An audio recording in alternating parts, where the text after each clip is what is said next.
दोस्तों, ये कहानी एक ऐसी लड़की की है जो कभी बेहद खुशमिजाज और खूबसूरत हुआ करती थी। लेकिन एक घटना ने उसकी पूरी जिंदगी बदल दी। कई साल पहले, देश छोड़ने से ठीक एक रात पहले, एक लड़के ने उससे मुलाकात की। उसे डर था कि किसी दिन कोई और उस लड़की का पहला प्यार और पहला चुंबन छीन लेगा। उसी रात उसने अपना चेहरा मास्क से ढका और लड़की को अपने दिल की भावनाएं बताए बिना उसे चूम लिया। इसके बाद वह अपने माता पिता के साथ विदेश चला गया। उस घटना के बाद एक अजीब बात हुई। गोल्ड सर्कल की मशहूर और घमंडी राजकुमारी लीन छिंग्या लोगों के बेहद करीब आने से डरने लगी। समय बीतता गया, लेकिन किसी भी पुरुष को कभी उसके करीब आने का मौका नहीं मिला। सालों बाद लड़का वापस लौटा। उसी दिन उसके माता पिता ने उसे लिन छिंग्या को घर पर डिनर के लिए बुलाने को कहा। दोनों परिवारों के बीच पुराने संबंध थे, इसलिए मजबूरी में उसने उसे फोन लगाया। लेकिन उस समय लिन छिंग्या अपने दोस्तों के साथ एक शानदार पार्टी में व्यस्त थी। उसके आसपास कई लोग थे और वह किसी से बात करने के मूड में नहीं थी। जब उसका फोन बजा तो पास खड़े एक युवक ने फोन उठाकर उसकी ओर बढ़ाया। छिंग्या, तुम्हारा फोन बज रहा है। लिन छिंग्या ने फोन की तरफ एक नजर डाली और बिना उठाए नजरअंदाज कर दिया। कुछ सेकंड बाद कॉल कट गई। पार्टी में मौजूद निंग सांग हंसते हुए बोला, कमाल है, किसी ने तुम्हें फोन किया और तुमने सीधे इग्नोर कर दिया। उधर फोन करने वाले लड़के के चेहरे का रंग बदल चुका था। 2 मिनट बाद उसकी कार बार के बाहर आकर रुकी। इस बार उसने फिर कॉल किया। फोन बजता रहा, लेकिन किसी ने जवाब नहीं दिया। अब उसका धैर्य जवाब दे चुका था। वह सीधे बार के अंदर घुस गया। लेकिन तभी उसे एहसास हुआ कि उसे यह तक नहीं पता कि लिन छिंग्या किस कमरे में है। उसने खुद को शांत किया और तीसरी बार फोन मिलाया। इस बार कॉल उठ गई, लेकिन दूसरी तरफ लिन छिंग्या नहीं, बल्कि एक घमंडी युवक था। अरे तुम कौन हो? लिन छिंग्या तुमसे बात करना ही नहीं चाहती, फिर बार बार फोन क्यों कर रहे हो? लड़के की आवाज में साफ गुस्सा था। फोन लिन छिंग्या को दो। युवक हंस पड़ा। क्या तुम्हें पता है मैं कौन हूं? मुझसे इस तरह बात करने की हिम्मत कैसे हुई? लेकिन लड़का बिल्कुल भी प्रभावित नहीं हुआ। उसने ठंडे स्वर में कहा, मुझे इससे कोई फर्क नहीं पड़ता कि तुम कौन हो। अभी मुझे कमरे का नंबर बताओ। यह सुनकर वहां मौजूद लोग हैरान रह गए। किसी ने भी आज तक उस युवक से इस तरह बात करने की हिम्मत नहीं की थी। कुछ पल की चुप्पी के बाद युवक बोला, ठीक है, अगर इतना ही शौक है तो ऊपर आ जाओ, मेरा इंतजार करना। इतना कहकर लड़के ने फोन काट दिया और तेजी से ऊपर की ओर बढ़ गया। फोन कटते ही कमरे में सन्नाटा छा गया। निंग सांग अवाक रह गया। उसने कभी नहीं सोचा था कि कोई इंसान इतना बेखौफ भी हो सकता है। लेकिन किसी को अंदाजा नहीं था कि अब जो होने वाला था वह लिन छिंग्या की जिंदगी का सबसे बड़ा मोड़ बनने वाला था। उधर लिन छिंग्या बाथरूम से बाहर निकली और उसने देखा कि उसका फोन निंग सांग के हाथ में है। उसका चेहरा तुरंत ठंडा पड़ गया। किसने कहा था तुम्हें मेरा फोन छूने के लिए? लिन छिंग्या की आवाज सुनकर निंग सांग कुछ पल के लिए घबरा गया। वह जल्दी से सफाई देने लगा, सॉरी छिंग्या, अगली बार ऐसी गलती नहीं होगी। कमरे के कोने में बैठे हुए लड़के, जिन्हें निंग सांग अक्सर दबाता था, मन ही मन उसकी बेइज्जती पर खुश हो रहे थे। लेकिन लिन छिंग्या ने इस बात को ज्यादा महत्व नहीं दिया। उसने फोन वापस लिया और मुड़कर जाने लगी। उसी समय कमरे का दरवाजा अचानक खुल गया। अगले ही पल एक लंबा, हैंडसम और बेहद आकर्षक युवक अंदर दाखिल हुआ। उसे देखते ही कमरे की कई लड़कियां दंग रह गईं। वाह, कितना हैंडसम है! उसकी पर्सनैलिटी तो किसी फिल्म स्टार जैसी है। ओह माय गॉड, मुझे तो उससे पहली नजर में प्यार हो गया। चारों तरफ से आती फुसफुसाहट सुनकर लिन छिंग्या के होंठों पर हल्की सी मुस्कान आ गई। तभी वह युवक सीधे कमरे के अंदर जाने लगा। लेकिन निंग सांग तुरंत उसके सामने आकर खड़ा हो गया। युवक ने रुककर उसकी तरफ ठंडी नजरों से देखा। रास्ता क्यों रोक रहे हो? निंग सांग ने घमंड से थोड़ी ऊपर उठाई। तो तुम ही हो जो छिंग्या को बार बार फोन कर रहे थे? आवाज सुनते ही युवक समझ गया कि यही वह आदमी है जिसने फोन उठाया था। उसने बिना भाव बदले जवाब दिया, तो क्या हुआ? क्या हुआ? निंग सांग हंस पड़ा। तुम्हारी हिम्मत कैसे हुई यहां आकर तमाशा करने की? युवक ने शांत स्वर में कहा, मेरे रास्ते से हट जाओ। निंग सांग ने पीछे मुड़कर लिन छिंग्या की तरफ देखा। छिंग्या, तुम इस आदमी को जानती हो? लिन छिंग्या ने युवक की तरफ देखा और हल्की मुस्कान के साथ कहा, नहीं, मैं इसे नहीं जानती। यह सुनते ही युवक की आंखें सिकुड़ गईं। उसने मन ही मन सोचा, लिन छिंग्या, लगता है तुम सच में मुसीबत बुलाना चाहती हो। उधर निंग सांग का घमंड और बढ़ गया। वह फिर से युवक के सामने आकर खड़ा हो गया। सुना तुमने? छिंग्या तुम्हें जानती तक नहीं, अब यहां से निकल जाओ। लेकिन युवक के चेहरे पर मुस्कान आ गई। और अगर मैं आज अंदर जाने पर अड़ा रहूं तो? ये सुनकर निंग सांग का चेहरा गुस्से से लाल हो गया। तुम जानते भी हो मैं कौन हूं। मेरे सामने इस लहजे में बात करने की हिम्मत कैसे हुई? अभी घुटनों पर बैठकर माफी मांग लो, नहीं तो बाद में पछताओगे। युवक हल्का सा हंसा। तुम जैसे अमीर घर के बिगड़े हुए लड़कों को मैंने बहुत देखा है। दूसरों को डराने की आदत पड़ गई है क्या? या फिर आराम की जिंदगी ने तुम्हें हकीकत से दूर कर दिया है? यह सुनकर पूरा कमरा सन्न रह गया। कुछ लोगों के मुंह से हंसी भी निकल गई। निंग सांग ने तुरंत पीछे मुड़कर घूरा। एक पल में सारी हंसी गायब हो गई। उसने गुस्से से युवक की तरफ देखा। आखिरी बार कह रहा हूं, माफी मांग लो, वरना मुझे सख्ती करनी पड़ेगी। युवक ने बेखौफ होकर जवाब दिया, मैं भी देखना चाहता हूं कि तुम कितनी सख्ती कर सकते हो। निंग सांग के चेहरे पर ठंडी मुस्कान आ गई। उसने आगे बढ़कर युवक के कंधे को पकड़ लिया और फिर धीरे धीरे अपना हाथ उठाया। निंग सांग का हाथ सीधे तुम्हारे चेहरे की तरफ बढ़ा। कमरे में बैठे सभी लोगों को लगा कि अब तुम्हें जोरदार थप्पड़ पड़ने वाला है। उसी वक्त लिन छिंग्या अचानक अपनी सीट से खड़ी हो गई। अनजाने में वह तुम्हारी तरफ बढ़ना चाहती थी, जैसे तुम्हारी मदद करने वाली हो। लेकिन अगले ही पल वह खुद रुक गई। उसके मन में अजीब सा सवाल आया, मैं इसकी मदद क्यों करना चाहती हूँ?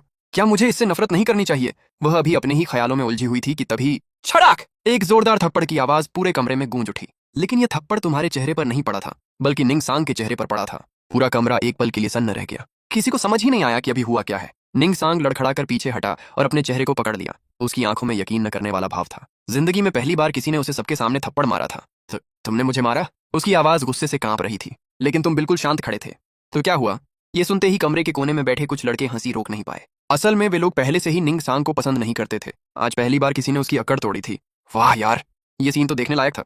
सच कहूं, मैं तो बहुत पहले से इसे मारना चाहता था, लेकिन हिम्मत नहीं हुई। उधर निंग सांग का गुस्सा आसमान छू रहा था, लेकिन इससे पहले कि वह कुछ कर पाता, तुमने उसका कॉलर पकड़ लिया। अगले ही पल उसे दरवाजे से दबा दिया गया। तुम्हारी आवाज बर्फ की तरह ठंडी थी।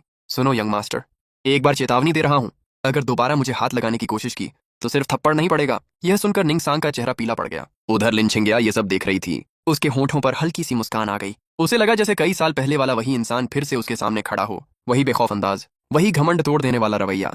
लेकिन तुमने उसकी तरफ देखा तक नहीं। तुमने सीधे कहा, ड्रामा खत्म हो गया हो तो इधर आ जाओ। तुम्हारी बात सुनकर पूरा कमरा फिर हैरान रह गया। सबकी नजरें पहले तुम पर गईं और फिर लिन छिंग्या पर। कोई समझ नहीं पा रहा था कि आखिर यह आदमी है कौन, जो पूरी दुनिया की नजरों में राजकुमारी जैसी लड़की से इस तरह बात कर रहा था। लेकिन उससे भी ज्यादा हैरानी की बात तब हुई जब लिन छिंग्या सच में चलकर तुम्हारे पास आ गई, और उसके चेहरे पर जरा भी गुस्सा नहीं था, बल्कि वह काफी शांत दिखाई दे रही थी। अब तो सबकी आंखें फटी की फटी रह गईं। निंग सांग तो जैसे पत्थर का बन गया। उसे समझ ही नहीं आ रहा था कि आखिर चल क्या रहा है। तभी लिन छिंग्या तुम्हारे सामने आकर रुकी और हल्की मुस्कान के साथ बोली, मुझे नहीं पता था कि तुम्हारा गुस्सा अभी भी पहले जैसा ही है। तुमने उसे ऊपर से नीचे तक देखा, फिर हंसते हुए कहा, लिन छिंग्या, अगर आंखों का इलाज कराना हो तो बता देना, लेकिन मानना पड़ेगा, पहले से थोड़ी ज्यादा खूबसूरत हो गई हो। ये सुनकर कमरे में मौजूद लोग फिर दंग रह गए। अभी तक जो आदमी लिन छिंग्या से बेपरवाही से बात कर रहा था, वह अब उसके सामने मजाक भी कर रहा था। और सबसे हैरानी की बात, लिन छिंग्या नाराज भी नहीं हुई। निंग सांग आखिर खुद को रोक नहीं पाया। वह हैरानी से बोला, तुमने तो कहा था कि तुम इसे जानती भी नहीं हो। लिन छिंग्या ने उसकी तरफ देखा। उसकी आवाज पहले की तरह ठंडी थी, लेकिन इस बार उसकी आंखों में एक अलग ही चमक थी। लिन छिंग्या ने निंग सांग की तरफ ठंडी नजरों से देखा। मैं तुम्हें पहले भी कई बार चेतावनी दे चुकी हूँ।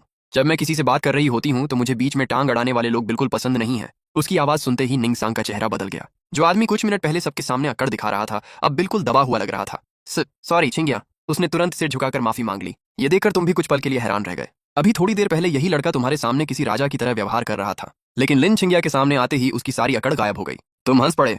लिन छिंग्या, सच में तुम्हें किसी अच्छे आई क्लिनिक में जाना चाहिए। आखिर तुम्हें ऐसे लोग अपने आसपास कैसे मिल जाते हैं? यकीन मानो, अगर अंकल को पता चला तो वो सबसे पहले इसी की खबर लेंगे। लिन छिंग्या हल्का सा मुस्कुराई। मुझे एक बात तो सही कही जाती है, बिना किसी को अच्छे से जाने उसके बारे में फैसला नहीं करना चाहिए।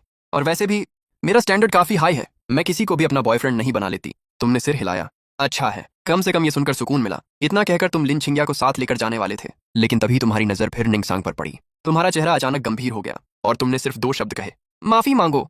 पूरा कमरा एकदम शांत हो गया। सबको लगा कि उन्होंने कुछ गलत सुन लिया है। निंग सांग तो वहीं जड़ हो गया। उसे यकीन ही नहीं हो रहा था कि लिन छिंग्या सच में तुम्हारी बात मान रही है, और अब तुम उसे माफी भी मांगने को कह रहे हो। उसका चेहरा गुस्से से लाल हो गया। अगर यह सब अकेले में होता तो शायद वह तुरंत झुक जाता, लेकिन यहाँ उसके सारे क्लासमेट मौजूद थे, जिन लोगों को वह हमेशा दबाकर रखता था। अगर आज उसने सबके सामने माफी मांग ली तो उसकी सारी इज्जत खत्म हो जाती। लिन छिंग्या, निंग सांग हकलाने लगा। वह मदद की उम्मीद से उसकी तरफ देखने लगा, लेकिन लिन छिंग्या की नजरें पहले से भी ज्यादा ठंडी थीं। तुम मुस्कुराए। क्या हुआ? अभी थोड़ी देर पहले तो बहुत अकड़ दिखा रहे थे, अब आवाज कहाँ चली गई? ये सुनकर कमरे में कई लोग हंसी रोकने लगे। लिन छिंग्या ने भी शांत आवाज में कहा, अगर गलती की है तो माफी मांगो। इतनी सी बात समझ नहीं आती? तुम्हारे चेहरे पर शरारती मुस्कान आ गई। सच कहें तो तुम्हें ऐसे घमंडी लोगों की हालत खराब होते देखना काफी पसंद था। निंग सांग ने गहरी सांस ली। उसके चेहरे पर बेइज्जती साफ दिखाई दे रही थी। आखिर उसने दांत भींचकर कहा, सॉरी। तुमने जानबूझकर कान की तरफ हाथ ले जाते हुए कहा, क्या कहा? थोड़ा जोर से बोलो। सुनाई नहीं दिया। कमरे में बैठे लोग अब मुश्किल से अपनी हंसी रोक पा रहे थे। लिन छिंग्या ने भी निंग सांग की तरफ देखकर कहा, उसे सुनाई नहीं दिया? निंग सांग का चेहरा और भी बदसूरत हो गया। उसने पूरी ताकत से चिल्लाकर कहा, मैंने कहा सॉरी। आप खुश हो? तुमने धीरे से सिर हिलाया। नहीं। फीलिंग नहीं आई? एक बार और। यह सुनकर निंग सांग लगभग फटने वाला था। उसकी मुट्ठियां इतनी कस गईं कि नाखून हथेली में ढंसने लगे। उसकी आंखों में गुस्सा साफ दिखाई दे रहा था, लेकिन वह कुछ कर भी नहीं सकता था। निंग सांग के पास अब कोई रास्ता नहीं बचा था। लिन छिंग्या के सामने वह जरा सी भी अकड़ दिखाने की हिम्मत नहीं कर सकता था। आखिर उसने गहरी सांस ली, चेहरे पर जबरदस्ती एक ईमानदार सा एक्सप्रेशन बनाया और तुम्हारी तरफ देखकर बोला, मुझे माफ कर दो, सच में सॉरी। तुमने संतुष्ट होकर सिर हिलाया। हम अब ठीक है, कम से कम इस बार थोड़ी सच्चाई तो महसूस हुई। फिर तुम मुस्कुराए और बोले, लेकिन याद रखना मैं तुम्हें माफ नहीं कर रहा हूँ। यह सुनकर निंग सांग का चेहरा फिर से काला पड़ गया, लेकिन तुमने उसकी तरफ देखना भी जरूरी नहीं समझा। तुम सीधे लिन छिंग्या की तरफ मुड़े। चलो अब यहाँ से निकलते हैं। लिन छिंग्या ने कमरे में मौजूद लोगों पर एक नजर डाली और शांत आवाज में कहा, मैं जा रही हूँ। बस इतना सुनना था कि कमरे में मौजूद सभी लोग तुरंत खड़े हो गए। बाय छिंग्या, रास्ते में ध्यान रखना। फिर मिलते हैं। कुछ देर पहले तक जो लोग पार्टी में मस्त थे, अब सब उसे विदा करने में लगे हुए थे।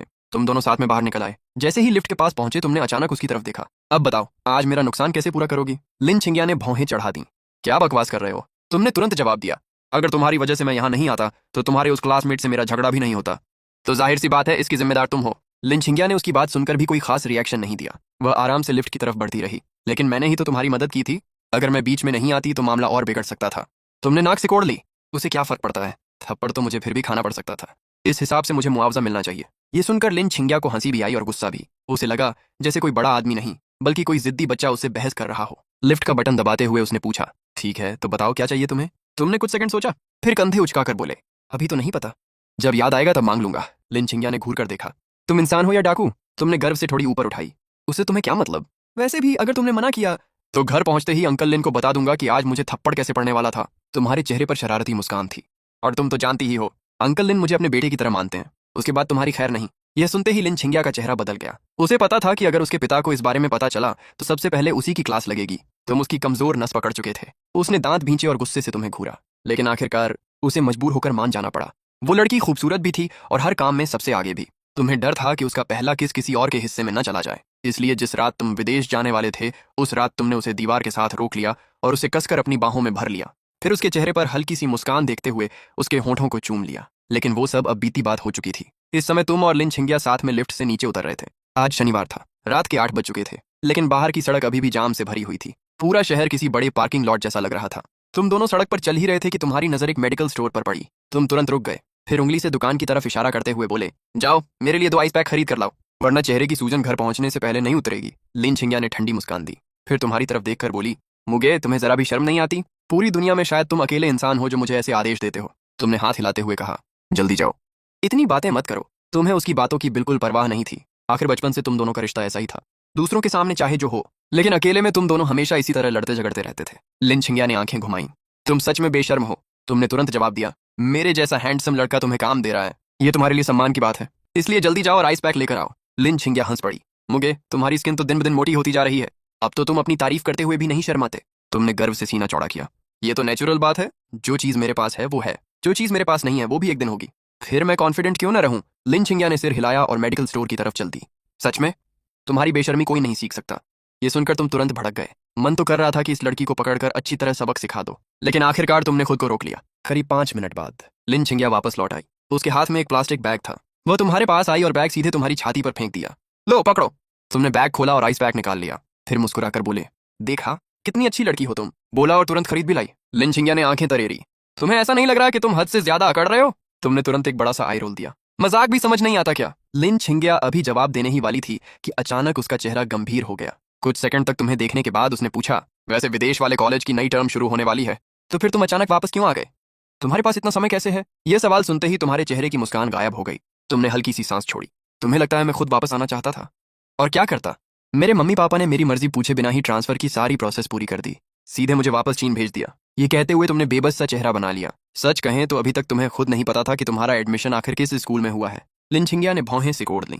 विदेश और यहाँ के कोर्स में बहुत फर्क होता है। तुम्हारे मम्मी पापा को बिल्कुल डर नहीं लगा कि वापस आकर तुम्हारे मार्क्स गिर जाएंगे। तुमने तुरंत सीना चौड़ा कर लिया। इतनी चिंता मत करो, मैं उतना कमजोर नहीं हूं जितना तुम सोचती हो। फिर बड़े गर्व से कहा, मेरा वो एग्जाम याद है। पूरे प्रांत में टॉपर बनने से सिर्फ 1 नंबर पीछे रह गया था। इस बार लिन छिंगिया ने सिर हिलाया। हाँ ये बात तो सच है। वो 1 नंबर वाकई अफसोस वाली बात थी। तुम अभी खुश होने ही वाले थे कि वह आगे बोली, लेकिन गलती तुम्हारी ही थी। अगर एग्जाम में थोड़ा कम दिखावा करते तो 2 नंबर और कम आ जाते।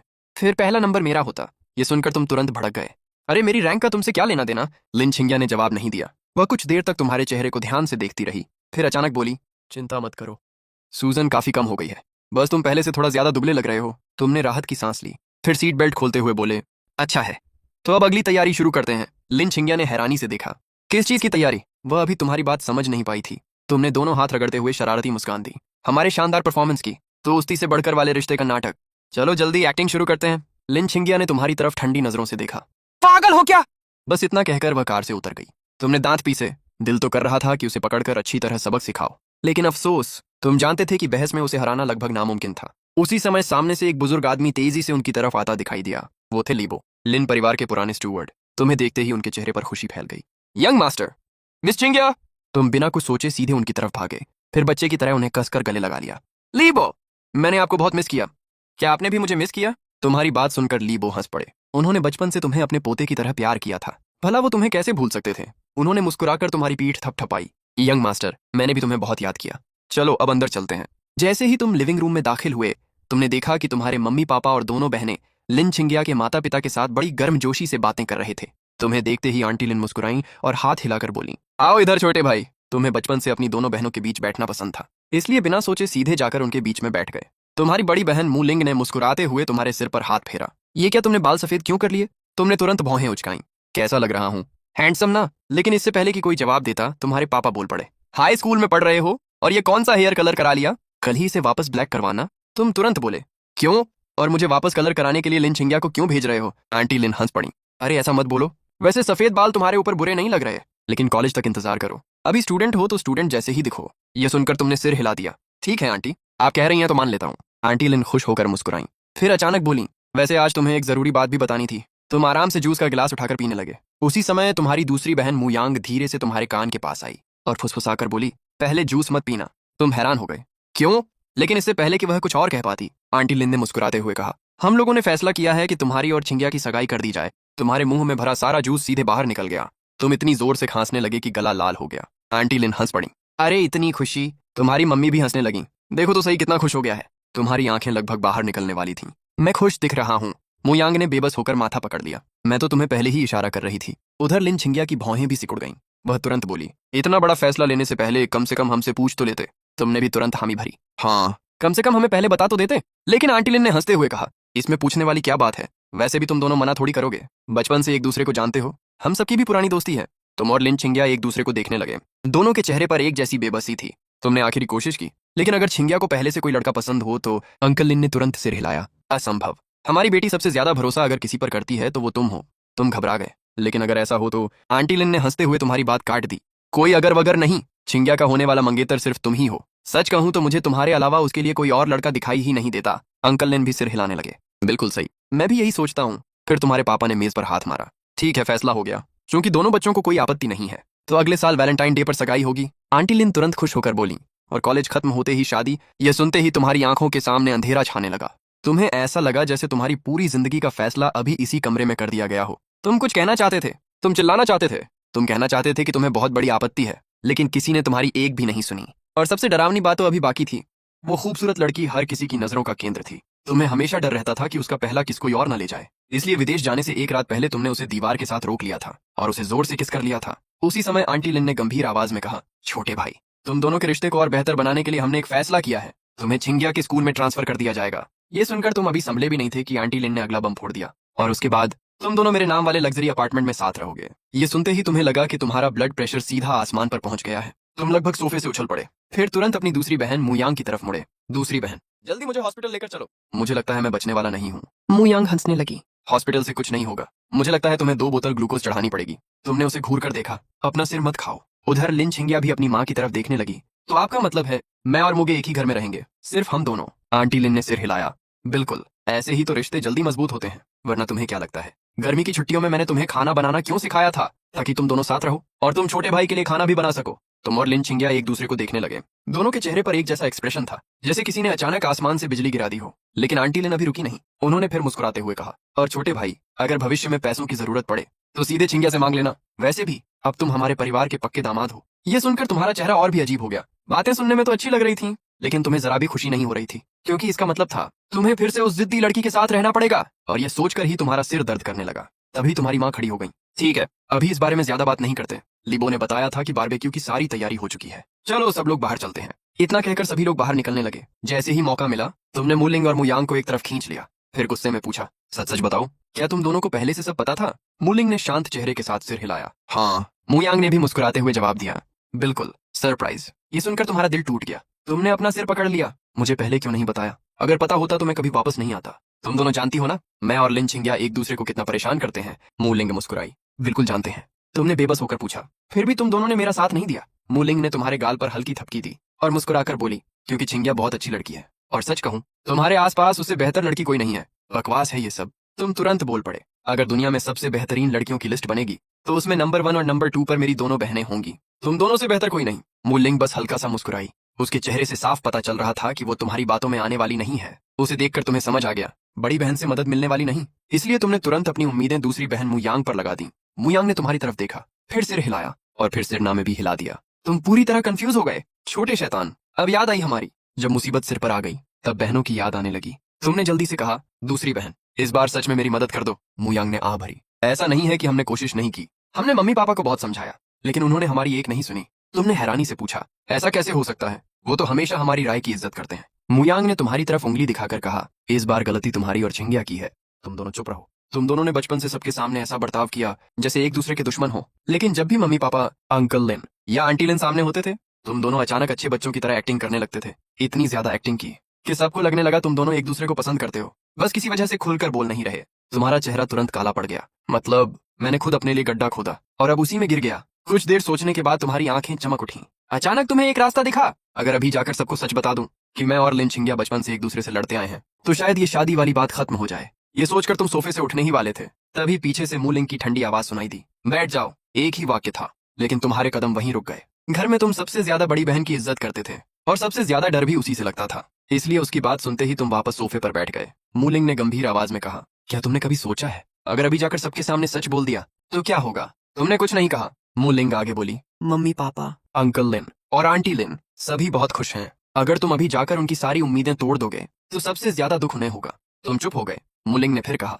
अपनी की हुई एक्टिंग का नतीजा भी तुम्हें ही भुगतना होगा। मुसीबत आने पर भागने से कुछ नहीं होगा। अब तुम्हारे पास बोलने के लिए कुछ नहीं बचा था। तुम्हारा पूरा जोश ठंडा पड़ चुका था। मूलिंग खड़ी हुई और बोली, हम बाहर जा रहे हैं, तुम दोनों भी जल्दी आ जाना। इतना कहकर वो बाहर चली गई। जैसे ही बड़ी बहन बाहर निकली, मुयांग भी उठने लगी, लेकिन तुमने तुरंत उसका हाथ पकड़ लिया। तुम कहीं नहीं जाओगी। मुयांग हंस पड़ी, अरे वाह, अभी तो बड़े बहादुर बन रहे थे। अगर इतनी हिम्मत है तो बड़ी बहन के सामने भी ऐसे ही बोलकर दिखाओ। तुम तुरंत शांत हो गए। वो अलग बात है। इस दुनिया में अगर मुझे किसी चीज से सबसे ज्यादा डर लगता है तो वो बड़ी बहन है। मुयांग हंसते हंसते झुक गई। तुमने बेचारगी से कहा, दूसरी बहन प्लीज कोई आइडिया दे। मैं आखिर करूं तो क्या करूं? मुयांग ने कंधे उचका, कोई रास्ता नहीं है। ये मुसीबत तुम और छिंगिया मिलकर लाए हो। अब इसका सामना भी तुम्हें ही करना पड़ेगा। ये सुनकर तुम्हारा दिल पूरी तरह टूट गया। अगर तुम मेरी मदद नहीं करोगी तो दो बड़े हादसे हो जाएंगे। मुयांग की दिलचस्पी तुरंत बढ़ गई। उसने मुस्कुराकर पूछा, अच्छा बताओ तो सही, कौन से हादसे? तुमने गंभीर चेहरा बनाकर कहा, पहला, मैं फिर से लिन छिंगिया के साथ लड़ाई शुरू कर दूंगा। दूसरा, एक दिन मैं उसे इतना परेशान कर दूंगा कि वो मुझे ही मार डालेगी। मुयांग हंस पड़ी, तुम उसे मारोगे या वो तुम्हें मारेगी? सच बताऊं तो मुझे दूसरी बात ज्यादा सच लगती है। तुमने नाराज होकर कहा, इतना भी मत उड़ाओ उसे। मुयांग ने सिर हिलाया, भूल गए क्या? तुम और छिंगिया दोनों मार्शल आर्ट्स जानते हो, लेकिन फर्क ये है कि तुम ब्लैक बेल्ट के पहले लेवल पर हो और वो तीसरे लेवल पर। ये छोटा फर्क नहीं है। अब वाली लिन छिंगिया वैसी नहीं है जैसी बचपन में थी। अगर सच में लड़ाई हुई तो वो तुम्हें आराम से जमीन पर गिरा देगी। तुमने लंबी सांस छोड़ी, ये बात तो मुझे भी पता है। फिर कोई तरीका नहीं है क्या? मुयांग ने कंधे उचकाए, कोई तरीका नहीं है। प्यार और किस्मत वाली चीजें किसी के बस में नहीं होती। 3 दिन बाद दोपहर का समय था। तुम अपने छोटे से अपार्टमेंट के सोफे पर पड़े थे। एक हाथ में फ्राइड चिकन था और दूसरे हाथ में मोबाइल। जिंदगी बड़ी आराम से गुजर रही थी। तभी अचानक फोन बज उठा। तुमने स्क्रीन पर नजर डाली और अगले ही पल सीधे बैठ गए। कॉल मूलिंग की थी। तुम्हारा दिल धक से रह गया। फोन उठाते ही दूसरी तरफ से मूलिंग की आवाज आई, सामान पैक कर लो, मैं 10 मिनट में तुम्हारे अपार्टमेंट के नीचे पहुंच रही हूँ। तुम्हारा चेहरा तुरंत उतर गया। अचानक तुम्हें याद आया, आज वही दिन था जब तुम्हें लिन छिंगिया के साथ रहने के लिए शिफ्ट होना था, क्योंकि अगले दिन नया सेमेस्टर शुरू होने वाला था। तुमने तुरंत दयनीय आवाज में कहा, बड़ी बहन क्या हम इस बारे में दोबारा सोच सकते हैं? नहीं, मूलिंग ने बिना एक सेकंड गंवाए जवाब दिया। तुम्हारी सारी उम्मीद वहीं खत्म हो गई। तुमने दुखी होकर कहा, आप मुझसे प्यार ही नहीं करती, आपका जमीर मर चुका है। फोन के दूसरी तरफ से मूलिंग की हल्की हंसी सुनाई दी। अगर मैं तुमसे प्यार नहीं करती तो क्या तुम्हें इतना बिगाड़ कर बड़ा करती? तुमने आखिरी कोशिश की, तो फिर इस बार मेरी मदद कर दो ना। मूलिंग ने शांत आवाज में कहा, 10 मिनट, मैं नीचे पहुंच रही हूँ, जल्दी से सामान पैक करो। इतना कहकर उसने फोन काट दिया। तुम मोबाइल को घूरते रह गए। ऐसा लग रहा था जैसे पूरी दुनिया तुम्हारे खिलाफ हो गई हो। दिल में सिर्फ एक ही ख्याल था, मेरी जिंदगी खत्म हो गई। आंटी लिन का जो अपार्टमेंट था उसका नाम था लव अपार्टमेंट। सिर्फ नाम सुनकर ही तुम्हारा सिर दर्द करने लगा। लिफ्ट के अंदर तुम दोनों खड़े थे। तुम उदास चेहरे के साथ मूलिंग को देख रहे थे। मूलिंग ने तुम्हारे सिर पर हाथ फेरा, अच्छे बच्चे बनो, खुश रहो। तुमने तुरंत सिर हिला दिया, मैं बिल्कुल खुश नहीं हूँ। मूलिंग मुस्कुराई, अच्छा अगर तुम मुस्कुरा दो तो मैं तुम्हें ज्यादा पॉकेट मनी दूंगी। तुम्हारी आंखें तुरंत चमक उठी। सच में? अब तक तो तुम मुझे महीने के सिर्फ 20,000 युआन देती थी। मूलिंग ने हंसते हुए तुम्हारे सिर पर थपकी दी। हाँ, इस बार उससे ज्यादा मिलेगा। तुम्हारा चेहरा तुरंत खिल उठा। फिर उत्साहित होकर पूछा, कितना दोगी? वो खूबसूरत लड़की इतनी प्यारी थी कि तुम्हें हमेशा डर रहता था कहीं उसका पहला किस किसी और को न मिल जाए। इसलिए विदेश जाने से एक रात पहले तुमने उसे दीवार के कोने में रोक लिया था और उसे जोर से किस कर लिया था। उधर मूलिंग कुछ देर सोचती रही, फिर बोली, ठीक है, इस महीने तुम्हारी पॉकेट मनी 1,000 युआन बढ़ा दूंगी। तुम्हारा चेहरा तुरंत उतर गया। बस 1,000? इतने से क्या होने वाला है? तभी लिफ्ट का दरवाजा खुल गया। मूलिंग तुम्हारा सूटकेस लेकर बाहर निकली और सीधे अपार्टमेंट के दरवाजे तक पहुंच गई। डोरबेल बजते ही दरवाजा खुला। आंटी लिन खुशी से बोली, अरे छोटे भाई आ गए, जल्दी अंदर आओ। अंदर आते ही आंटी लिन ने तुम्हारे लिए नई चप्पलें निकाल दी। उधर लिन छिंगिया सोफे पर बैठी गेम खेल रही थी। आंटी लिन ने तुरंत आवाज लगाई, छिंगिया गेम बाद में खेलना, पहले मूलिंग के लिए मिनरल वाटर लेकर आओ। और छोटे भाई के लिए कोला, उसे वही पसंद है। फिर उन्होंने मुलिंग की तरफ देखा। मुलिंग, अगर मुझे सही याद है तो तुम सिर्फ मिनरल वाटर पीती हो ना? मुलिंग ने मुस्कुराकर सिर हिला दिया। धन्यवाद आंटी। तुमने भी जल्दी से अपना उदास चेहरा छुपाया और अच्छे बच्चे की तरह बोले, धन्यवाद आंटी। आंटी लिन हंस पड़ी। कितनी बार कहाँ है, मुझसे इतना फॉर्मल मत हुआ करो। थोड़ी देर बाद तुमने कोला के बस 2 घूंट ही पिए थे कि आंटी लिन अचानक खड़ी हो गई। अरे हाँ, मैं तुम्हें तुम्हारा कमरा दिखाना तो भूल ही गई। चलो मेरे साथ। तुम बिना सोचे उनके पीछे चल दिए। कमरे के सामने पहुंचकर आंटी लिन ने बड़े उत्साह से दरवाजा खोला। देखो, ये है तुम्हारा कमरा। कमरा देखते ही तुम्हारी आंखें चमक उठीं। पूरा कमरा तुम्हारी पसंद के हिसाब से सजाया गया था। गर्म रंग, आरामदायक फर्नीचर और शानदार सजावट। तुम सच में खुश हो गए। धन्यवाद आंटी। लेकिन अगले ही पल तुम्हारे दिमाग में बिजली सी कौन थी। तुमने कमरे को फिर से ध्यान से देखा, फिर आंटी लिन की तरफ घबरा कर देखा। तुम्हारी आवाज तक कांपने लगी। रुकिए, आपने अभी क्या कहा? हमारा कमरा? आंटी, आप मजाक कर रही हैं ना? उधर लिन छिंगिया भी चौंक गई। माँ, आपने हद कर दी। लेकिन आंटी लिन बिल्कुल शांत थी। हद कैसी? इसमें क्या बुरा है? ये कमरा मैंने खास तुम्हारे और छोटे भाई के लिए बनवाया है। देश के सबसे मशहूर डिजाइनर से डिजाइन करवाया है और तुम दोनों को पसंद भी नहीं आया। आंटी लिन ने नाराज होकर कहा। सच में? मैंने इतने प्यार से सब तैयार किया और तुम लोग मुझे ही डांट रहे हो। कभी कभी लगता है मेरे अपने बच्चे ही सबसे बड़े नालायक हैं। अगर चुन सकती तो छोटे भाई जैसा बेटा ही रख लेती। ये सुनते ही तुम और लिन छिंगिया दोनों चुप हो गए। कोई भी आगे कुछ बोलने की हिम्मत नहीं कर पाया। लिन छिंगिया साफ दिख रही थी कि कुछ कहना चाहती है, लेकिन आखिर में उसने भी चुप रहना ही बेहतर समझा। ये देखकर तुम्हारे चेहरे पर हल्की मुस्कान आ गई। अभी थोड़ी देर पहले तुम्हें डांट पड़ रही थी, अब उसकी बारी थी। आंटी लिन ने तुम्हारी तरफ देखकर समझाया। छोटे भाई, मैंने ये सब इसलिए किया है ताकि तुम और छिंगिया एक दूसरे के और करीब आ सको। और वैसे भी जब तुम दोनों छोटे थे तब भी तो एक ही कमरे में रहते थे। ये सुनकर तुम अचानक चुप हो गए क्योंकि तुम्हें वो दिन आज भी अच्छी तरह याद थे। तुम्हें अचानक बचपन की बातें याद आ गईं। उस समय तुम्हारा और छिंगिया का बिस्तर एक दूसरे से आधे मीटर से भी कम दूरी पर होता था। लेकिन याद करते करते तुम अचानक रुक गए क्योंकि अब इस कमरे में भी दोनों बिस्तरों के बीच की दूरी लगभग उतनी ही थी। तुम्हारे दिल पर जैसे चोट लगी। इतने साल गुजर गए लेकिन हालात फिर वहीं आकर खड़े हो गए थे।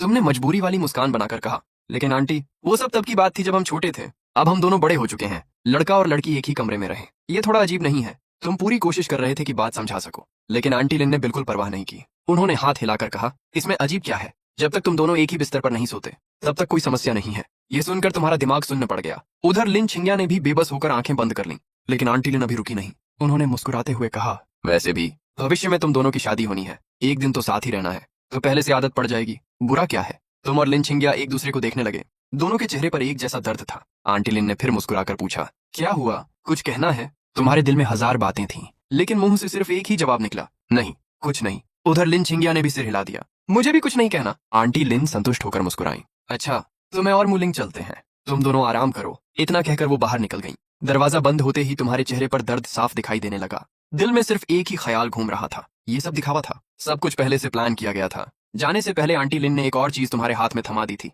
एक बैंक कार्ड। उन्होंने मुस्कुराकर कहा था, इसमें हर महीने 5 लाख युआन आएंगे। खर्च करने में शर्म मत करना। पहले तो तुमने मना किया था, लेकिन आंटी लिन इतनी जिद पर उतर आई कि आखिर तुम्हें लेना ही पड़ा। अब सोचकर भी तुम्हें हैरानी हो रही थी। हर महीने 5 लाख युआन, इतनी पॉकेट मनी तो कई लोगों की साल भर की कमाई से भी ज्यादा थी। कुछ देर बाद मु लिंग और आंटी लिन दोनों चली गईं। अब पूरे अपार्टमेंट में सिर्फ तुम और लिन छिंगिया बचे थे। तुम दरवाजे के पास खड़े होकर पासवर्ड देख रहे थे।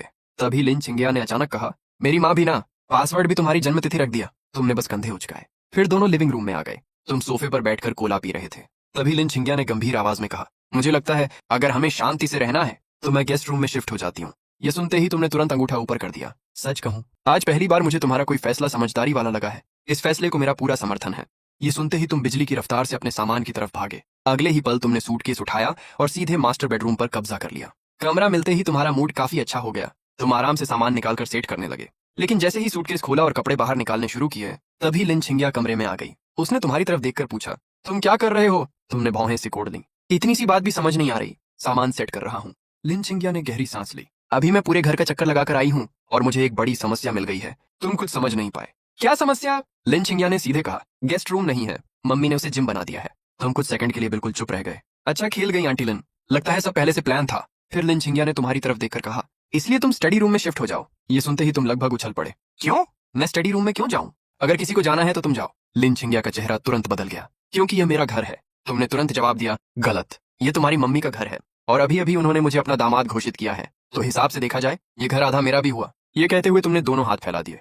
तुम्हारा, मेरा, सब एक ही बात है। लिन छिंगिया का माथा पकड़ने का मन कर गया। मैंने हमेशा सोचा था कि तुम बेशर्म हो, लेकिन आज पता चला मैंने तुम्हें बहुत कम आंका था। तुमने तुरंत जवाब दिया, तुम मुझे बेशर्म कह रही हो और खुद मेहमान को स्टडी रूम में भेज रही हो। ये कैसी मेहमान नवाजी है? लिन छिंगिया गुस्से से तुम्हें घूरती रह गई, लेकिन कुछ बोल नहीं पाई। तुम्हें देखकर ऐसा लग रहा था जैसे बहस में जीतकर तुम्हारी जान में जान आ गई हो। तुमने फिर कहा, बोलो, अब चुप क्यों हो? मैंने क्या गलत कहा? लिन छिंगिया ने ठंडी नजरों से देखा, फिर बोली, छोड़ो, तुमसे बहस करना ही बेकार है। इतना कहकर वह बाहर चली गई। तुमने विजेता वाली मुस्कान दी, लेकिन कुछ सेकंड बाद खुद ही शांत हो गए। सच कहें तो बचपन से लेकर आज तक जब भी तुम दोनों की लड़ाई होती थी, अंत में गुस्सा तुम्हें ही ज्यादा आता था। इसलिए इस बार तुमने फैसला किया, बहस यहीं खत्म। इसके बाद तुमने सामान सेट किया और नहाने के लिए बाथरूम में चले गए। लेकिन अंदर पहुंचते ही तुम्हारा चेहरा उतर गया, क्योंकि तुम तौलिया बाहर ही भूल आए थे। सिर्फ तौलिया ही नहीं, कपड़े भी बाहर पड़े थे। कुछ पल तक तुम दरवाजे को घूरते रहे, फिर अपने माथे पर हाथ मार लिया। दिमाग भी कोई चीज होती है जो शायद आज तुम घर पर भूल आए थे। आखिरकार तुम धीरे से दरवाजा खोलकर बाहर झांके। लिन छिंगिया सोफे पर बैठी मोबाइल चला रही थी। तुमने धीरे से आवाज लगाई, लिन छिंगिया। कोई जवाब नहीं आया। ऐसा लग रहा था जैसे उसने सुना ही नहीं। तुमने दांत भींच लिए, फिर थोड़ा जोर से बोले, लिन छिंगिया। इस बार उसने मोबाइल नीचे रखा, लेकिन जवाब देने की बजाय आराम से मिनरल वाटर उठाया और एक घूंट पी लिया। तुम्हारा ब्लड प्रेशर बढ़ने लगा। आखिर तुम चिल्ला पड़े, लिन छिंगिया, जानबूझकर मुझे इग्नोर मत करो। अब जाकर उसने तुम्हारी तरफ देखा। उसके चेहरे पर वही शांत एक्सप्रेशन था जो तुम्हें सबसे ज्यादा परेशान करता था। और तुम्हें महसूस हुआ, अगर ये सिलसिला ऐसे ही चलता रहा तो एक दिन सच में तुम इस लड़की की वजह से पागल हो जाओगे। वो खूबसूरत लड़की बचपन से तुम्हारे साथ पड़ी हुई थी। तुम्हें हमेशा डर रहता था कि कहीं कोई और उससे पहले उसका दिल ना जीत ले। इसीलिए विदेश जाने से एक रात पहले तुमने उसे दीवार के कोने में रोक लिया था। लेकिन अभी हालात अलग थे। इस समय तुम्हें उसी लड़की से मदद मांगनी पड़ रही थी। तुमने अपना गुस्सा दबाया और चेहरे पर जबरदस्ती मुस्कान लाई। छिंगिया, मुझे तुमसे एक छोटा सा काम है। लिन छिंगिया आराम से सोफे पर टिक गई। लेकिन मेरा मन नहीं है तुम्हारी मदद करने का। तुमने दांत भींच लिए। दिल में तो हजार बातें चल रही थीं, लेकिन चेहरे पर मुस्कान बनाए रखी।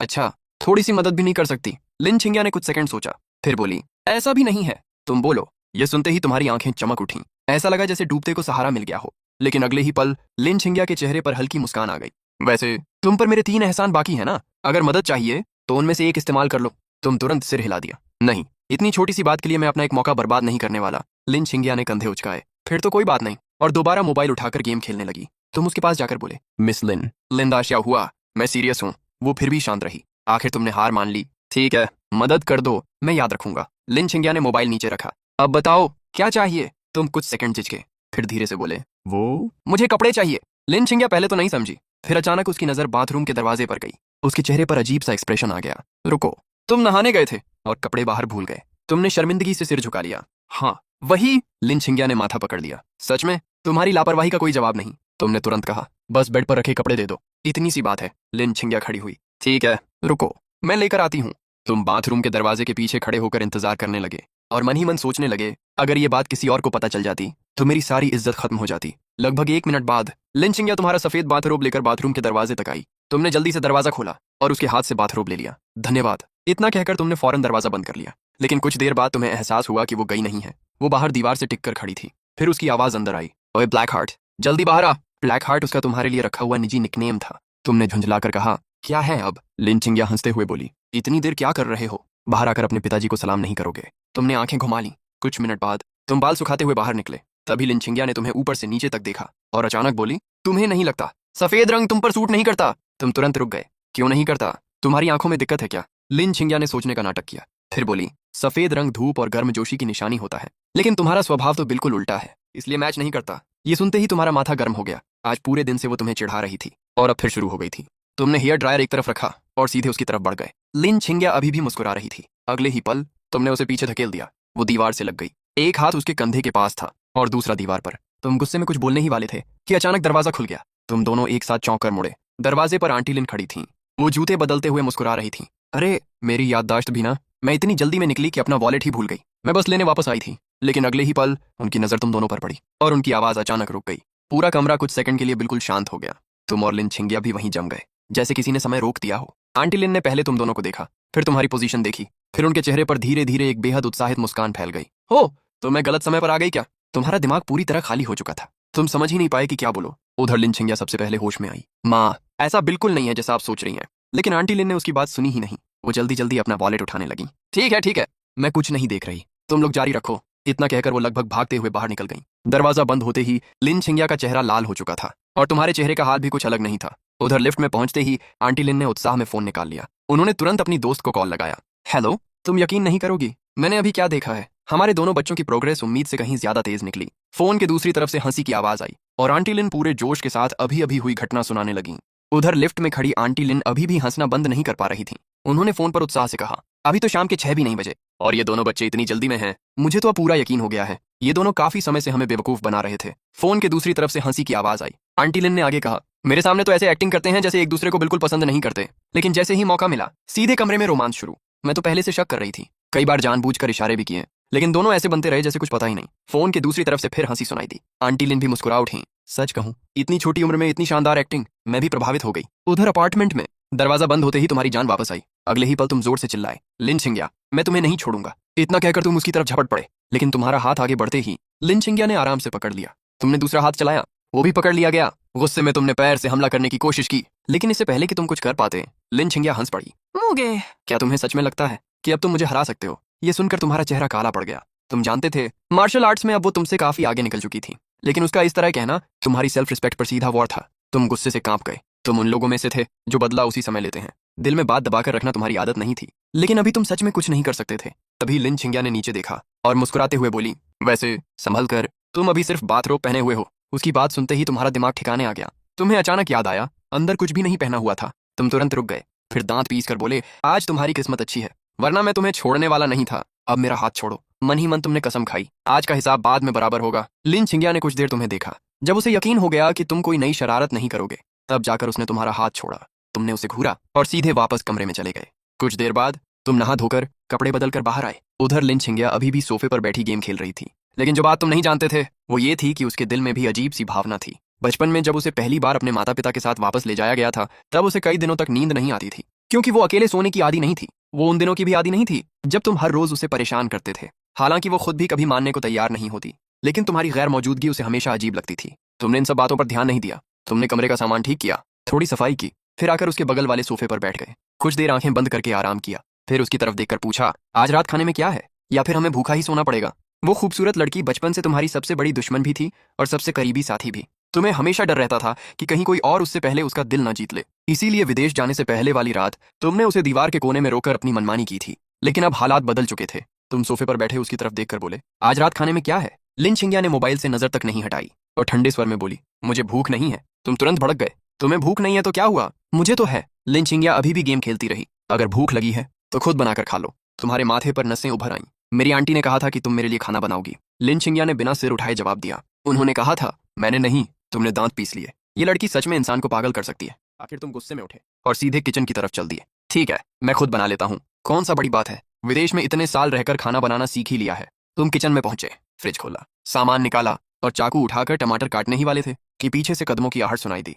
तुम बिना देखे ही समझ गए, लिन छिंगिया आ गई थी। तुमने मुड़कर देखा, फिर चिढ़कर पूछा, अब क्या है? लिन छिंगिया ने तुम्हारे हाथ से चाकू लिया और वापस स्टैंड पर रख दिया। तुम तुरंत समझ गए कि वो क्या करने आई है। तुम्हारा चेहरा खिल उठा। अच्छा, तो आखिरकार तुम खाना बनाने वाली हो? बहुत बढ़िया, फिर मैं बाहर जाकर गेम खेलता हूँ। तुम मुड़कर जाने लगे, लेकिन लिन छिंगिया ने तुम्हें रोक दिया। रुको, इतनी जल्दी कहाँ जा रहे हो? तुमने हैरानी से पूछा। और क्या तुम चाहती हो कि मैं यहीं खड़ा होकर तुम्हें देखता रहूं? लिन छिंगिया ने फ्रिज की तरफ इशारा किया। जो खाना है निकाल दो, ताकि मुझे पता रहे क्या बनाना है। तुमने फ्रिज खोला और कुछ सामान बाहर निकाल दिया, फिर हंसते हुए बोले, अजीब बात है, ये सब तो मेरी पसंद का खाना है। लिन छिंगिया ने शांत स्वर में कहा, क्योंकि मैं वही बनाने वाली हूँ जो तुम्हें पसंद है। तुम कुछ सेकंड के लिए चुप हो गए, फिर जल्दी से नजरें फेर लीं, वरना कहीं वो तुम्हारे चेहरे का बदलता हुआ एक्सप्रेशन न देख ले। तुमने फ्रिज से एक आइसक्रीम निकाली और बाहर जाते हुए कहा, जो मन करे बना लो, मैं सब खा लूंगा। लिन छिंगिया ने कोई जवाब नहीं दिया, लेकिन उसके दिमाग में एक सवाल घूम रहा था। आखिर इतने साल बाद क्या तुम्हारी पसंद अब भी पहले जैसी है? बचपन में तुम दोनों लगभग साथ ही बड़े हुए थे, एक दूसरे की हर आदत जानते थे, लेकिन समय के साथ बहुत कुछ बदल जाता है। कुछ देर सोचने के बाद वो किचन के दरवाजे तक आई। तब तुम सोफे पर लेटे गेम खेल रहे थे। उसने पूछा, तुम्हारा स्वाद अभी भी पहले जैसा है? तुमने स्क्रीन से नजर हटाए बिना जवाब दिया, नहीं, अब मुझे हल्का स्वाद ज्यादा पसंद है, लेकिन कभी कभी थोड़ा मसालेदार भी खा लेता हूँ। लिन छिंगिया ने बस सिर हिलाया, फिर चुपचाप वापस किचन में चली गई। उसके होंठों पर हल्की सी मुस्कान आ गई, क्योंकि एक बात ऐसी थी जो समय बदलने के बाद भी नहीं बदली थी। अब उसे भी हल्का और थोड़ा मसालेदार खाना ही सबसे ज्यादा पसंद था। खाने की छोटी सी बात के बाद माहौल थोड़ा शांत हो गया। ज्यादा देर नहीं हुई थी कि लिन छिंगिया 4 डिश और एक गर्म सूप लेकर डाइनिंग टेबल पर आ गई। तुमने सूप का एक घूंट लिया और हैरानी से उसकी तरफ देखा। सुनो पागल लड़की, मैं चाहे तुम्हें कितना भी परेशान करूं, लेकिन एक बात माननी पड़ेगी, तुम्हारा बनाया हुआ सूप सच में बहुत अच्छा है। लिन छिंगिया ने कोई जवाब नहीं दिया, जैसे उसने कुछ सुना ही नहीं। तुमने आंखें घुमाई। बचपन से यही आदत है इसकी। तुम उसे पागल लड़की कहते हो और वो तुम्हें ब्लैक हार्ट कहती है। इतने सालों में दोनों को एक दूसरे के निकनेम की आदत पड़ चुकी थी। तुमने उसे देखा और मन ही मन सोचा, आखिर इतने लोग इस लड़की को पसंद कैसे करते हैं? क्या सबकी आंखें खराब हैं? अगर मुझे कभी लिन छिंगिया पसंद आ गई तो मैं जिंदगी भर मांस खाना छोड़ दूंगा। खाना खत्म होने के बाद तुमने खुद प्लेटें उठानी शुरू कर दी। लिन छिंगिया दरवाजे के पास बैठी पानी पी रही थी। उसने पूछा, घर में डिशवॉशर है? फिर हाथ से बर्तन क्यों धो रहे हो? तुमने प्लेट पर जमी चिकनाई साफ करते हुए कहा, क्योंकि हाथ से ज्यादा जल्दी साफ हो जाते हैं। लिन छिंगिया ने भौहें चढ़ाई। कल नौकरानी आकर धो लेगी। तुमने सिर हिलाया। छोटी सी बात के लिए किसी और को परेशान करने की जरूरत नहीं। कुछ पल चुप रहने के बाद लिन छिंग्या ने अचानक पूछा, विदेश में रहते हुए भी तुम घर के काम करते थे? तुमने आराम से जवाब दिया, हाँ, हफ्ते में कम से कम एक बार तो करता ही था। बाकी काम भी जितना हो सके खुद कर लेता था। लिन छिंग्या कुछ सेकंड तक तुम्हें देखती रही, फिर बिना कुछ कहे पानी की बोतल उठाई और किचन से बाहर चली गई। तुम उसे जाते हुए देखते रह गए और मन ही मन बड़बड़ाए। ऐसा लग रहा है जैसे मैं दीवार से बात कर रहा था। अगली सुबह सुबह के ठीक 6 बजे तुम गहरी नींद में सो रहे थे, तभी कानों में एक जानी पहचानी आवाज गूंजी, ओए ब्लैक हार्ट, उठ जाओ। तुमने करवट बदली और कंबल सिर तक खींच लिया, लेकिन अगले ही पल लिन छिंग्या ने कंबल खींचकर हटा दिया। तुम बिखरे बालों के साथ गुस्से में उठ बैठे, तकिया उठाया और पूरी ताकत से उसकी तरफ फेंक दिया। क्या मुसीबत है? सुबह सुबह क्यों परेशान कर रही हो? लिन छिंग्या ने आसानी से तकिया पकड़ लिया और वापस तुम्हारे सिर पर मार दिया। मुगे, आज स्कूल का पहला दिन है, भूल गए क्या? तकिया सिर पर लगते ही तुम्हारी नींद उड़ गई। तुमने माथा पकड़ा। हो, सच में भूल गया था। लिन छिंग्या ने गहरी सांस ली, फिर जल्दी उठो, यूनिफॉर्म बदलो। तुमने इधर उधर देखा और उलझन में पूछा, मेरी यूनिफॉर्म कहाँ है? लिन छिंग्या ने बेड के पास इशारा किया, वहीं रखी है। क्या तुम सच में अंधे हो? तुमने दांत पीस लिए। इस लड़की को एक दिन जरूर सबक सिखाऊंगा। कुछ देर बाद जब तुम नीचे पहुंचे तब तक लिन छिंग्या नाश्ता तैयार कर चुकी थी। टेबल पर फ्राइड टोफू, सोया मिल्क और सैंडविच रखे हुए थे। नाश्ते की खुशबू पूरे कमरे में फैल चुकी थी। नाश्ते की टेबल पर कुछ उबले हुए अंडे भी रखे थे। तुमने देखा और तुरंत मुस्कुरा दिए। अच्छी बात यह थी कि ये सब तुम्हारी पसंद का खाना था, और मजेदार बात यह थी कि यही सब लिन छिंग्या को भी पसंद था। तुमने मन ही मन सोचा, हालांकि मेरी और इस पागल लड़की की कभी नहीं बनती, लेकिन कुछ मामलों में हमारी पसंद अजीब तरह से एक जैसी है। नाश्ता खत्म करने के बाद तुम फ्रिज के पास गए और वहां से दही का एक डिब्बा निकाल लिया। इरादा रास्ते में खाते हुए स्कूल जाने का था। तुम्हारी इस हरकत को देखकर लिन छिंग्या की भौहें हल्की सी सिकुड़ गईं। वो कुछ कहना चाहती थी, लेकिन आखिर में चुप रह गई, क्योंकि तुम नहीं जानते थे कि उसे सफाई का जुनून था। उसे अपनी कार में किसी का कुछ खाना बिल्कुल पसंद नहीं था, चाहे खाने की चीज में खुशबू हो या ना हो। यहाँ तक कि उसकी सबसे करीबी दोस्त भी कार में कुछ खाने की हिम्मत नहीं करती थी, लेकिन तुमसे वो कुछ नहीं बोली। चलो जल्दी, स्कूल के लिए देर हो रही है। तुमने दरवाजे के पास खड़े होकर आवाज लगाई और खुद ही बाहर निकल गए। 1 घंटे बाद लिनचिंग प्राइवेट अकादमी। जैसे ही लिन छिंग्या की कार स्कूल के गेट के अंदर दाखिल हुई, आसपास खड़े लड़कों में हलचल मच गई। देखो देखो, स्कूल की परी आ गई, आज का दिन बच गया। यार, वो कभी हमारी तरफ देखती भी नहीं, फिर भी उसे देखते ही दिल खुश हो जाता है। एक लड़के ने आ भरते हुए कहा, कमाल है, न खुद किसी को पसंद करती है, न किसी लड़के को अपने करीब आने देती है। उधर तुमने दही का आखिरी चम्मच खत्म किया, फिर डिब्बा हाथ में लेकर बाहर फेंकने के लिए तैयार हो गए। कार की खिड़की से बाहर देखते हुए तुमने सोचा, वाह, ये स्कूल तो सच में शानदार है। सड़क के दोनों तरफ गुलाबी चेरी ब्लॉसम के पेड़ लगे हुए हैं। पूरा कैंपस किसी रोमांटिक फिल्म जैसा लग रहा है। कुछ ही देर में कार पार्किंग में रुक गई। तुम सीट बेल्ट खोलते हुए बोले, एक बात बताओ, यहाँ से क्लासरूम तक पहुंचने में कितना समय लगता है? लिन छिंग्या ने तुम्हारी तरफ देखा, फिर बिल्कुल सपाट आवाज में बोली, ऐसे सवाल मत पूछा करो जिनका जवाब तुम्हें 2 मिनट बाद खुद मिल जाएगा। इससे तुम बहुत बेवकूफ लगते हो। इतना कहकर वो कार से उतर गई। तुमने मुट्ठी भींच ली, मन ही मन बड़बड़ाए, मरी हुई लड़की, पब्लिक जगह है इसलिए अभी छोड़ रहा हूँ। फिर तुमने अपना बैग उठाया और कार से बाहर निकल गए। लेकिन जैसे ही तुम बाहर आए, पूरा पार्किंग एरिया अचानक शांत हो गया। आसपास खड़े छात्र तुम्हें घूरने लगे। कई लोगों की आंखें तो हैरानी से फैल गईं। तुम खुद भी रुक गए। क्या हुआ? सब मुझे ऐसे क्यों देख रहे हैं? क्या मैं इतना हैंडसम हूँ कि लोग देखते ही रह जाएं? उधर छात्रों के बीच फुसफुसाहट शुरू हो चुकी थी। वो लड़का कौन है? ये लिन छिंग्या की कार से उतरा है। असंभव, मैं सपना तो नहीं देख रहा। आज तक किसी लड़के को उसकी कार में बैठा नहीं देखा। फिर ये कौन है? और सबसे बड़ी बात, उसे कार से उतरने की इजाजत किसने दी? पूरा पार्किंग एरिया हैरानी में डूब चुका था, क्योंकि उनके लिए लिन छिंग्या की कार से किसी लड़के का उतरना किसी चमत्कार से कम नहीं था।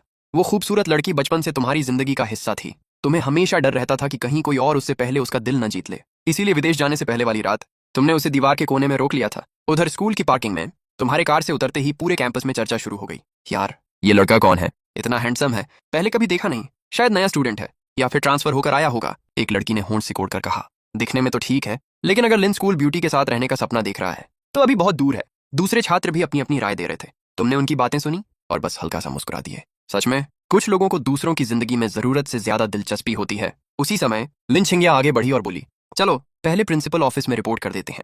तुमने सिर हिलाया, ठीक है, धन्यवाद। फिर हाथ में पकड़ा दही का खाली डिब्बा पास के डस्टबिन में फेंक दिया। यह देखकर आसपास खड़े कुछ छात्रों की आंखें फैल गईं। रुको, क्या तुमने देखा? उसने लिन छिंग्या की कार में दही पिया और वो नाराज भी नहीं हुई। असंभव, उसकी बेस्ट फ्रेंड भी कार में सिर्फ पानी पीती है। एक लड़के ने दुखी होकर कहा, कहीं ये सच में उसका बॉयफ्रेंड तो नहीं? अगर ऐसा है तो मेरा दिल टूट जाएगा।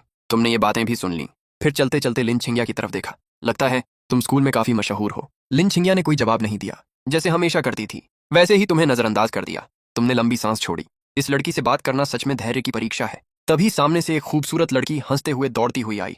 छिंग्या, गुड मॉर्निंग। फिर उसकी नजर तुम पर पड़ी। वो कुछ सेकंड तक तुम्हें देखती रही और उत्सुकता से बोली, ये छोटा सा हैंडसम लड़का तुम्हारे साथ स्कूल कैसे आया? तब तुम्हें याद आया, बार वाली रात रोशनी बहुत कम थी और वो तुमसे काफी दूर खड़ी थी, इसलिए शायद उसने तुम्हारा चेहरा ठीक से नहीं देखा था। तुमने भी उसे पहचान लिया। ये थी जियांग रुओशवे, छिंग्या की सबसे अच्छी दोस्त। जियांग रुओशवे तुम्हें ध्यान से देख रही थी। उसे लग रहा था कि उसने तुम्हें कहीं पहले देखा है। लेकिन याद नहीं आ रहा था कहाँ। तब लिन छिंग्या ने उसकी तरफ देखकर कहा, आज से ये हमारे स्कूल में पढ़ेगा। जियांग रुओशवे की आंखें चमक उठी। बस इतना? और ये कौन है? तुम्हारा बॉयफ्रेंड। ये सुनते ही तुम रुक गए। आसपास के छात्रों ने भी कान खड़े कर लिए। सब जवाब सुनना चाहते थे। लिन छिंग्या ने बिना किसी भाव के आगे कदम बढ़ाया और सिर्फ 2 शब्द कहे, बिल्कुल नहीं। जियांग रुओशवे तुरंत और ज्यादा उत्साहित हो गई, क्योंकि अब उसे यकीन हो गया था कि इन दोनों के बीच जरूर कोई दिलचस्प कहानी छिपी हुई है। जियांग रुओशवे को तो पहले से ही लिन छिंग्या के ठंडे स्वभाव की आदत थी, इसलिए उसे बिल्कुल बुरा नहीं लगा, बल्कि वह मुस्कुराते हुए तुम्हारी तरफ मुड़ी। उसने आंख मारते हुए पूछा, छोटे हैंडसम, सच सच बताओ, तुम्हारा और हमारी छिंग्या का क्या रिश्ता है? तुम्हारे होंठों पर शरारती मुस्कान आ गई।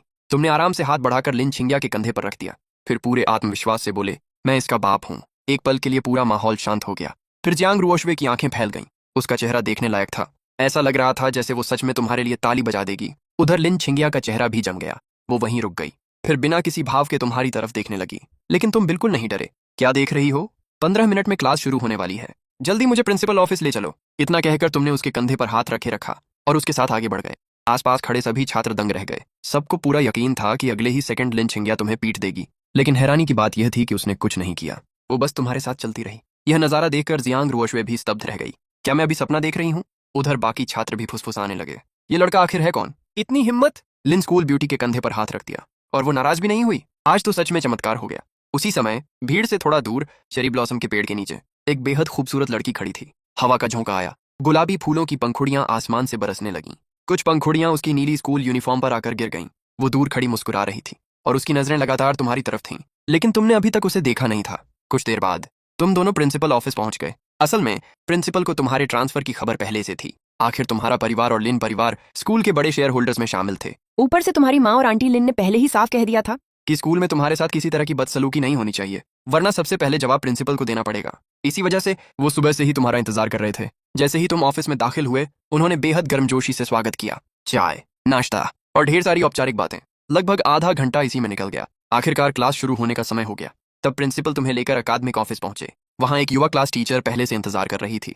प्रिंसिपल मुस्कुराए, मैडम, आज से ये छात्र आपकी क्लास में पढ़ेगा। बाकी सब मैं आप पर छोड़ता हूँ। ये कहकर उन्होंने तुम्हारी तरफ देखा और तुम्हारी नई स्कूल लाइफ की शुरुआत हो गई। प्रिंसिपल ने जाते जाते टीचर जी से कहा, कृपया इनका खास ध्यान रखिएगा। टीचर जी ने मुस्कुराकर सिर हिलाया, जी प्रिंसिपल सर। फिर उनकी नजर तुम पर पड़ी। वो एक युवा और खूबसूरत टीचर थीं। उम्र मुश्किल से 25 साल के आसपास होगी। उन्होंने मुस्कुराते हुए कहा, छोटे भाई, अगर पढ़ाई में कभी कोई दिक्कत हो तो बेझिझक मेरे पास आ जाना। तुमने तुरंत सिर हिलाया, जी मैम, धन्यवाद। टीचर जी तुम्हें देखकर मन ही मन हैरान थीं। स्कूल खुलने से पहले ही उन्होंने सुन लिया था कि मू परिवार का सबसे छोटा यंग मास्टर उनकी क्लास में आने वाला है। उस वक्त उन्हें थोड़ा तनाव हुआ था, लेकिन तुम्हें सामने देखने के बाद उनकी सारी चिंता खत्म हो गई। तुम बिल्कुल किसी बिगड़े हुए अमीर लड़के जैसे नहीं लग रहे थे, बल्कि काफी आसान स्वभाव वाले दिखाई दे रहे थे। असल में उनकी क्लास में पहले से ही एक ऐसा छात्र था जिससे पूरा स्कूल परेशान रहता था। उसका नाम था निंग सांग। उसे याद करते ही टीचर जी के सिर में दर्द होने लगा। उन्होंने बस मन ही मन दुआ की कि आने वाले दिनों में तुम्हारा और निंग सांग का टकराव न हो। कुछ देर बाद तुम दोनों क्लास की तरफ बढ़ने लगे। रास्ते में अचानक तुम्हें कुछ याद आया। तुमने पूछा, वैसे लिन छिंग्या भी इसी क्लास में है क्या? टीचर जी हल्का सा मुस्कुराई, नहीं, वो बगल वाली क्लास में है। ये सुनकर तुमने राहत की सांस ली। बहुत बढ़िया, मैं उस पागल लड़की के साथ एक ही क्लास में नहीं बैठना चाहता। जल्द ही तुम क्लासरूम के बाहर पहुंच गए। टीचर जी ने अंदर जाकर ताली बजाई। सभी छात्र शांत हो गए। उन्होंने कहा, बच्चों, आज हमारी क्लास में एक नया छात्र आया है। अब मैं उसका परिचय करवाती हूँ। फिर उन्होंने दरवाजे की तरफ देखा, आओ अंदर आ जाओ। जैसे ही तुम क्लास में दाखिल हुए, पूरा कमरा शोर से भर गया, खासतौर पर लड़कियां। वाह, ये ट्रांसफर स्टूडेंट तो बहुत हैंडसम है। मेरी तो नींद ही उड़ गई। क्या इसकी कोई गर्लफ्रेंड है? दूसरी लड़की बोली, अगर नहीं भी है तो भी तुम्हारा नंबर नहीं आने वाला। ऐसा लड़का तो सिर्फ मेरा हो सकता है। उधर लड़कों के चेहरे उतर गए। हैंडसम? मुझे तो कुछ खास नहीं लग रहा। सच में लड़कियों की पसंद समझ से बाहर है। हमारे भाई से ज्यादा हैंडसम है क्या? बिल्कुल नहीं। लेकिन लड़कियां उनकी बात सुनने को तैयार नहीं थीं। तुमने आसपास नजर दौड़ाई, तभी कुछ लड़कों की बातें कानों में पड़ी। सच कहूं, मैं तो कब से निंगसांग को सबक सिखाना चाहता हूँ, लेकिन हिम्मत नहीं जुटा पाया। दूसरा बोला, सही कहा, उसकी गुंडागर्दी बहुत बढ़ गई है। निंगसांग का नाम सुनते ही तुम चौंक गए। फिर तुरंत क्लास में उसे ढूंढने लगे। कुछ ही सेकंड में तुम्हारी नजर उस पर पड़ गई। वो दूसरी लाइन में बैठा था, कानों में ईयरफोन लगाए हुए। उसी समय उसने भी आंखें उठाई और तुम दोनों की नजरें टकरा गईं। निंगसांग का चेहरा तुरंत काला पड़ गया। उसे उस रात की सारी बातें याद आ गईं। कैसे तुमने सबके सामने उसकी बेइज्जती की थी, कैसे उसे थप्पड़ मारा था और कैसे उससे माफी मंगवाई थी। उसकी आंखों में गुस्सा भर गया। अच्छा, तो तुम मेरे स्कूल में आ गए। अब देखता हूँ तुम यहाँ कैसे चैन से रहते हो। ये सोचकर उसने जोर से मेज पर हाथ मारा। धड़ाम, पूरा क्लासरूम एकदम शांत हो गया। अगले ही पल निंगसांग अपनी सीट से उठा और सीधे तुम्हारी तरफ चल पड़ा। वो खूबसूरत लड़की बचपन से तुम्हारी जिंदगी का हिस्सा थी। तुम्हें डर था कि कहीं कोई और उससे पहले उसका पहला प्यार न बन जाए, इसलिए विदेश जाने से एक रात पहले तुमने उसे दीवार के कोने में रोककर जबरदस्ती एक किस चुरा लिया था। क्लासरूम में अचानक सन्नाटा छा गया। सभी की निगाहें तुम्हारे और निंग सांग के बीच घूम रही थीं। उसी समय बार वाली रात मौजूद कुछ लड़कों ने तुम्हें पहचान लिया। पहले उनके चेहरों पर हैरानी थी, लेकिन अगले ही पल वो मजा देखने वाले दर्शकों की तरह मुस्कुराने लगे। उन्हें समझ आ गया था कि आज फिर कोई बड़ा तमाशा होने वाला है। सबकी नजरों के सामने निंग सांग धीरे धीरे तुम्हारे पास आया। उसके चेहरे पर तिरस्कार भरी मुस्कान थी। मूगे, सही नाम है ना? तुम चुपचाप उसे देखते रहे। अब तुम्हें समझ आया कि इस स्कूल में उसकी इतनी हिम्मत क्यों है। लगता था आधे से ज्यादा लोग उसकी चापलूसी करते थे। निंग सांग ने आगे बढ़कर तुम्हारी यूनिफॉर्म पर लगे नेम टैग को उंगली से छुआ। मूगे, वाह, नाम तो बड़ा शानदार है। उसकी बात सुनकर कुछ छात्र हंस पड़े। फिर देखते ही देखते पूरी क्लास में हंसी फैल गई। निंग सांग ने थोड़ी ऊंची की। सुना है तुम काफी समय विदेश में रहे हो, काफी बड़े आदमी बन गए हो शायद। तुमने उसकी तरफ ठंडी नजरों से देखा। अपना गंदा हाथ हटाओ। पूरा क्लासरूम एक पल में शांत हो गया। निंग सांग का चेहरा तुरंत बदल गया। क्या कहा तुमने? उसने उंगली उठाकर तुम्हारी तरफ इशारा किया। मूगे, तुम। तभी टीचर जी आगे बढ़ी। निंग सांग, प्लीज ऐसा मत करो। लेकिन उनकी बात पूरी होने से पहले ही निंग सांग ने उन्हें घूर कर देखा। चुप रहिए, ये हमारे बीच की बात है, आप बीच में मत पड़िए। टीचर जी का चेहरा एकदम उतर गया। स्पष्ट था कि वो नाराज थीं, लेकिन फिर भी कुछ नहीं बोली, क्योंकि उन्हें पता था निंग सांग को संभालना आसान नहीं है। उन्होंने बस बेबसी से तुम्हारी तरफ देखा, जैसे कहना चाहती हूँ माफ करना, मैं तुम्हारी मदद करना चाहती हूँ, लेकिन अभी नहीं कर सकती। तुमने उनकी तरफ देखा और फिर वापस निंग सांग पर नजर टिकाई। अब तुम्हें समझ आ गया था, इस स्कूल में सिर्फ छात्र ही नहीं, कई टीचर भी उससे डरते हैं, लेकिन तुम्हें कोई फर्क नहीं पड़ा। तुम कभी डरकर पीछे हटने वालों में से नहीं थे। तुमने उसकी आंखों में आंखें डालकर कहा, एक बार फिर बोल रहा हूँ, अपना हाथ हटाओ। निंग सांग हंसा। उसकी हंसी में साफ चुनौती थी। मूगे, क्या तुम मुझे आदेश दे रहे हो? तुमने बिना पलक झपकाए जवाब दिया। हाँ, मैं तुम्हें आदेश दे रहा हूँ, हाथ हटाओ, वरना अच्छा नहीं होगा। निंग सांग की आंखें सिकुड़ गईं और तुम्हारी आवाज भी ठंडी हो गई। अगर दोबारा मुझे हाथ लगाया तो हाथ तोड़ दूंगा। ये कोई धमकी नहीं है, चेतावनी है। तुम्हारे अंदर का गुस्सा फिर से जाग चुका था। उस रात की बेइज्जती, उसका थप्पड़ और उसके बाद की सारी बातें अभी भी तुम्हारे दिमाग में ताजा थीं। बचपन से तुमने बहुत लड़ाइयां देखी थीं। मार खाना भी कोई नई बात नहीं थी, लेकिन किसी ने तुम्हें इस तरह बेइज्जत करने की हिम्मत पहले कभी नहीं की थी। और आज निंग सांग फिर वही गलती करने जा रहा था। निंग सांग खुद ही मुसीबत को बुला रहा था और तुम भी उसे सबक सिखाने के मूड में थे। निंग सांग ने फिर से ठंडी हंसी हंसकर कहा, अच्छा तो करके दिखाओ। उसकी बात खत्म होते ही तुमने बिजली जैसी तेजी से उसका हाथ पकड़ लिया। अगले ही पल उसकी कलाई को जोर से मोड़ दिया। आह! निंग सांग दर्द से चीख पड़ा। मूगे, छोड़ो मुझे। पूरी क्लास का माहौल बदल गया। कई छात्रों की आंखों में खुशी साफ दिखाई दे रही थी। उन्होंने कभी नहीं सोचा था कि कोई निंग सांग के साथ ऐसा भी कर सकता है। उसी समय छू तियानलान अपनी सीट से खड़ा हो गया। लग रहा था कि वो निंग सांग की मदद करने आ रहा है, लेकिन पीछे बैठे एक छात्र ने तुरंत उसका हाथ पकड़ लिया। मत जा, बीच में मत पड़, कहीं खुद ही पिट न जाना। छोड़ मुझे। छू तियानलान ने झटक कर हाथ छुड़ा लिया। पीछे बैठे छात्र का चेहरा तुरंत उतर गया। मैं तो तेरी भलाई के लिए कह रहा था। तू खुद को निंग सांग का कितना खास आदमी समझता है? उसकी नजर में तू इंसान है भी या नहीं, ये भी पक्का नहीं। उधर निंग सांग अभी भी दर्द से तड़प रहा था। मूगे, क्या तुमने मेरी बात नहीं सुनी? उसने दांत भींचते हुए कहा। साथ ही दूसरा हाथ उठाकर तुम्हें मारने की कोशिश की, लेकिन तुम उससे भी तेज निकले। तड़ाक! एक जोरदार थप्पड़ सीधा उसके चेहरे पर पड़ा। पूरी क्लास में आवाज गूंज गई। सन्नाटा छा गया। सभी छात्र अवाक रह गए। उन्हें लगा था कि निंग सांग तुम्हें मारेगा, लेकिन हुआ बिल्कुल उल्टा। तुमने उसके सामने ही उसे थप्पड़ जड़ दिया। तुमने ठंडी नजरों से उसे देखा। अपनी जुबान संभाल कर बात किया करो, वरना हाथ तोड़ना तो छोड़ो, मुंह भी तोड़ दूंगा। निंग सांग दर्द से एक शब्द भी नहीं बोल पा रहा था। उसकी कलाई तुम्हारी पकड़ में थी। माथे पर ठंडा पसीना आ चुका था। क्लास में जिन छात्रों को उसने पहले परेशान किया था, उनके दिल में पहली बार सुकून महसूस हो रहा था। तभी चू तियानलान तेजी से आगे आया। मूगे, बस करो, हद से ज्यादा मत बढ़ो। वो निंग सांग के सामने खड़ा हो गया और तुम्हें पीछे धकेलने की कोशिश की। निंग सांग इस मौके का फायदा उठाकर पीछे हट गया, लगभग बैठ ही गया था। तुम्हारा गुस्सा अभी भी पूरी तरह शांत नहीं हुआ था, लेकिन जब तुमने चू तियानलान को देखा तो खुद को रोक लिया, क्योंकि साफ दिख रहा था कि ये लड़का बुरा इंसान नहीं है, बस गलत लोगों के साथ घूम रहा है। तुमने उसकी तरफ देखकर कहा, क्लासमेट, सच्चाई जाने बिना किसी का पक्ष मत लिया करो। सबसे पहले झगड़ा उसी ने शुरू किया था। चू तियानलान एक पल के लिए चुप हो गया। तभी उसने आसपास देखा। पूरी क्लास उसे अजीब नजरों से घूर रही थी, जैसे वो ही सबसे बड़ा बेवकूफ हो। उधर निंग सांग की कलाई का दर्द थोड़ा कम हुआ, लेकिन उसके दिल का गुस्सा और बढ़ गया था। सबके सामने बेइज्जत होना उसके लिए सबसे बड़ी चोट थी। पहले बार में, फिर आज क्लासरूम में, 2 बार लगातार उसकी इज्जत मिट्टी में मिल चुकी थी। वो इस अपमान को कैसे सह सकता था? तुम्हारा ध्यान कुछ पल के लिए छू तियानलान पर गया और निंग सांग ने यही मौका पकड़ लिया। उसकी आंखों में नफरत चमक उठी। दांत भींचते हुए वो अचानक एक कदम आगे बढ़ा। जियांग रुओशुए ने तुरंत लिन छिंगिया की तरफ देखा। तुम्हारा ये नया क्यूट दोस्त फिर निंग सांग से भिड़ गया लगता है। लिन छिंगिया ने बिना सिर उठाए शांत आवाज में कहा, वो खुद संभाल लेगा। उधर क्लास 2 का माहौल पूरी तरह गर्म हो चुका था। निंग सांग गुस्से में क्लास छोड़कर जा चुका था, लेकिन पूरी क्लास अभी भी कुछ देर पहले हुए तमाशे की बातें कर रही थी। किसी ने पहली बार निंग सांग को इस हालत में देखा था। किसी ने पहली बार उसे सबके सामने बेइज्जत होते देखा था। और ये सब एक नए ट्रांसफर स्टूडेंट की वजह से हुआ था।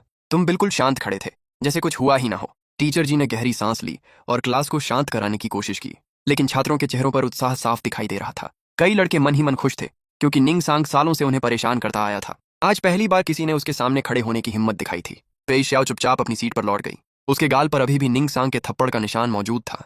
तुमने एक नजर उसकी तरफ देखा। अब तुम्हें यकीन हो गया था कि निंग सांग सिर्फ दूसरों पर ही नहीं बल्कि अपने करीब रहने वालों पर भी जुल्म करता है। दूसरी तरफ पूरे स्कूल में खबर आग की तरह फैल चुकी थी। एक नया लड़का आया है। वो लिन स्कूल ब्यूटी की कार से उतरा था। उसने निंग सांग को सबके सामने बेइज्जत कर दिया और निंग सांग उसे जान से मारने की धमकी देकर गया है। कुछ ही मिनटों में लगभग पूरे स्कूल को तुम्हारे बारे में पता चल चुका था, लेकिन तुम्हें इन बातों की कोई परवाह नहीं थी। तुम जानते थे कि यह मामला अभी खत्म नहीं हुआ है। निंग सांग इतनी आसानी से हार मानने वालों में से नहीं था और बहुत जल्द वो फिर तुम्हारे सामने आने वाला था। जियांग रुओशुए ने उंगली से लिन छिंगिया की मेज थपथपाई। अरे मैं तुमसे बात कर रही हूँ। लिन छिंगिया ने आखिरकार पेन नीचे रखा और उसकी तरफ देखा।